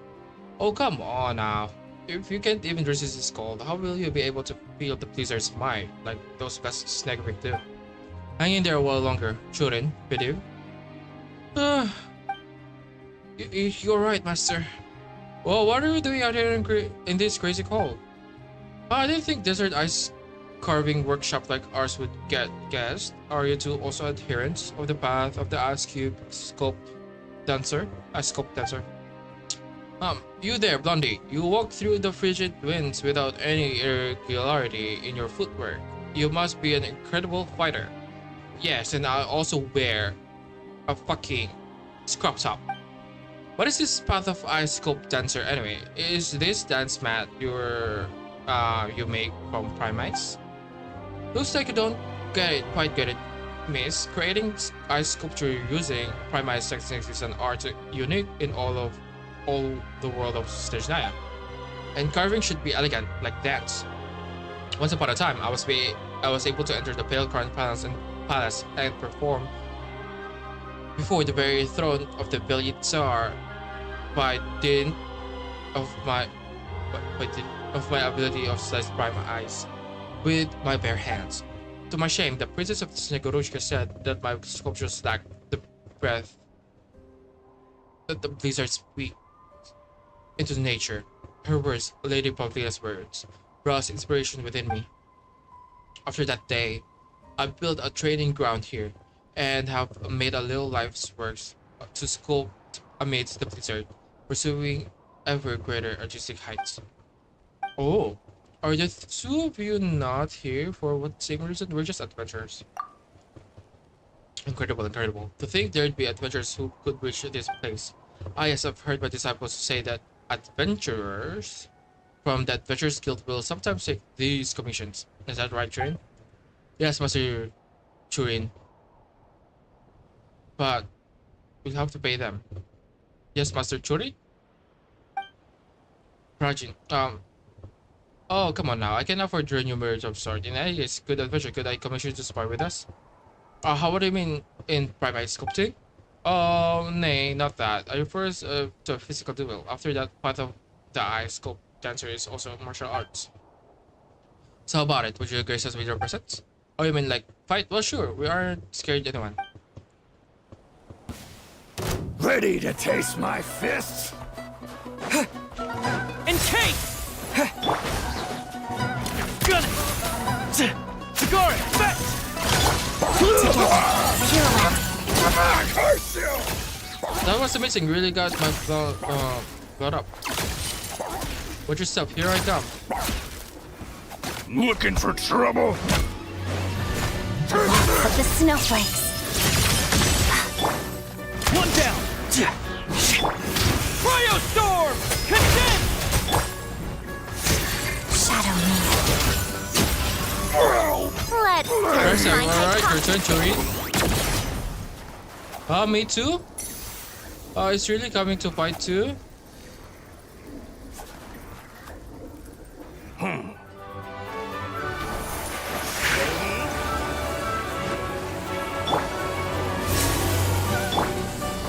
Bullseye!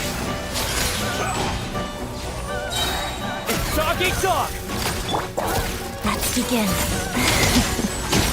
Crystalline Adagio.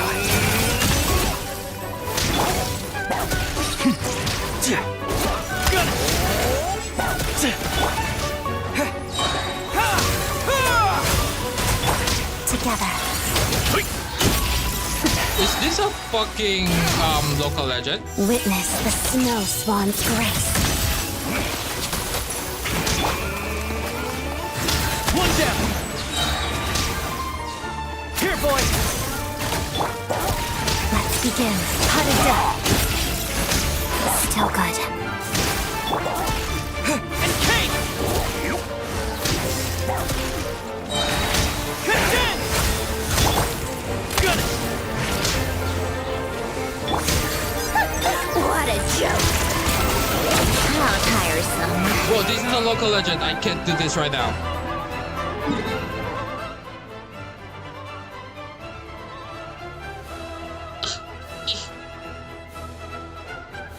I can do this right now. I can't.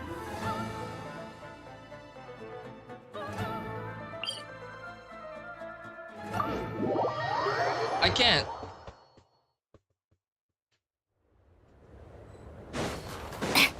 Okay,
I feel like I'm gonna die.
Begin.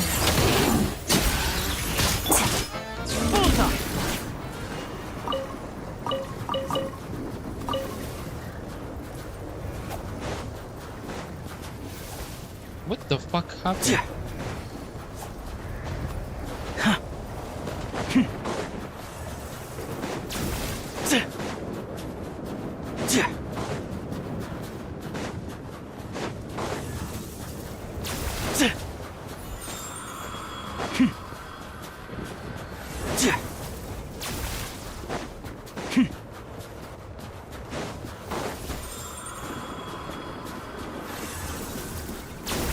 What am I supposed to do? I think this guy is dead. What? Excuse me, sir. Sir, what am I supposed to do? Like, do I? Here.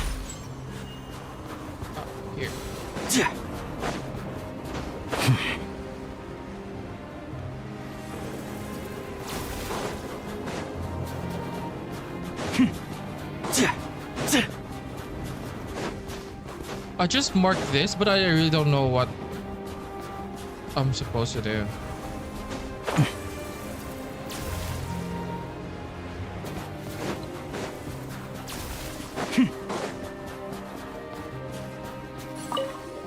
What am I supposed to do? The storm is getting fierce. Why aren't they back yet? But I'm doing to bring them hot tea. But I'm only here to. What am I supposed to do? Why are you making gestures like that? Oh, Paimon guy said, are you praying to the mountain? You could say that, but 3 of my friends went hunting in the mines, and Charles is looking after the camp. I also brewed some hot tea to warm them up. Things like that. I don't know a thing about hunting, so that's all I can do. But they still have to come back. I'm a little worried. Oh, please, Snowy Mountain, I beg you, bring my friends back, or they'll freeze solid out there. Or perhaps you could help me bring this hut to my friends. Seeing how you walk through the cold wind without your steps faltering, at all you must be quite used to harsh conditions like this. The tea is right here. If you could get it to them before it goes cold. Well, we could do that. Maybe. All right, let's give it a try. I'm counting on you, and if you can find them, or if they get to go, so you can come back and get some more.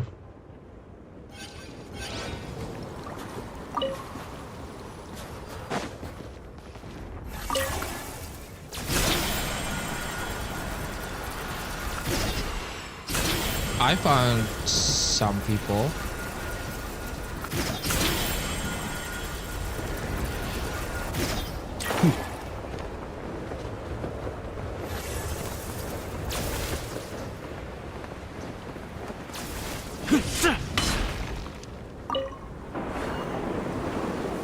How are you feeling? Are you all right? I remember. Just before I I passed out. I saw a bear. Thank you. If you two hadn't come to my aid, the beast would have torn me apart. If I'd been a little warmer, I might not have ended up like this. Oh, come to think of it, isn't it?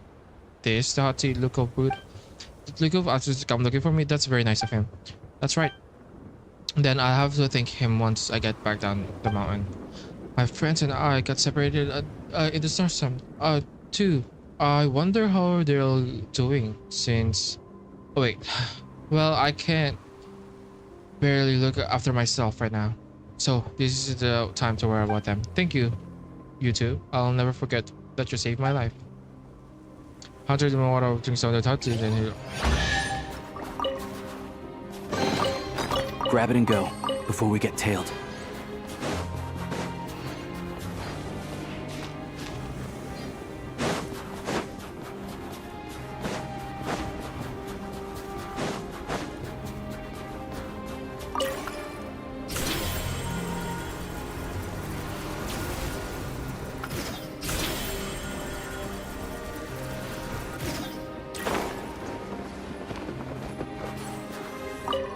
Did you get it to them? There are 3 of them in total, or did you two go call? If did, you can leave the quality here as well. Hit up again.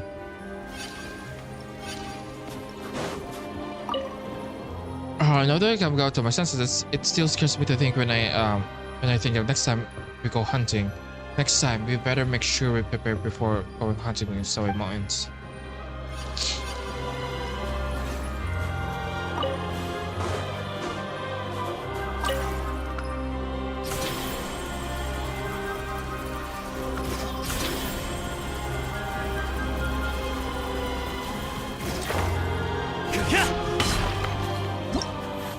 Ooh.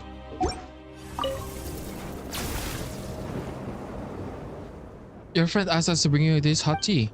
Oh, thank you so much. Oh, this is wonderful. Just holding it makes me feel warmer. Oh, I almost couldn't make it back down. It's far too cold out here. My friend and I got separated in the storm soon. I might have made it back. You should drink the tea and head back right away. Then you should... Okay. Yes. Thunder McKinnon had the module arms. Take a good look. Don't want to miss anything.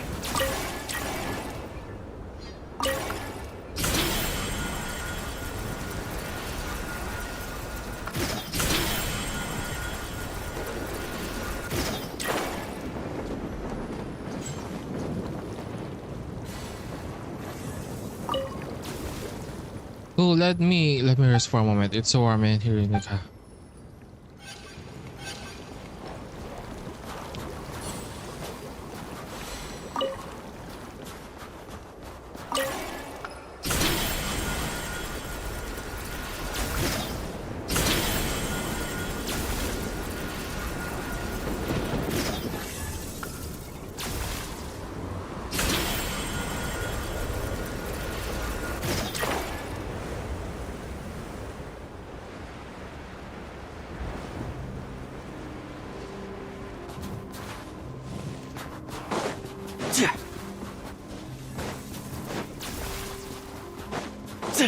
Please, please, please, please, please, please.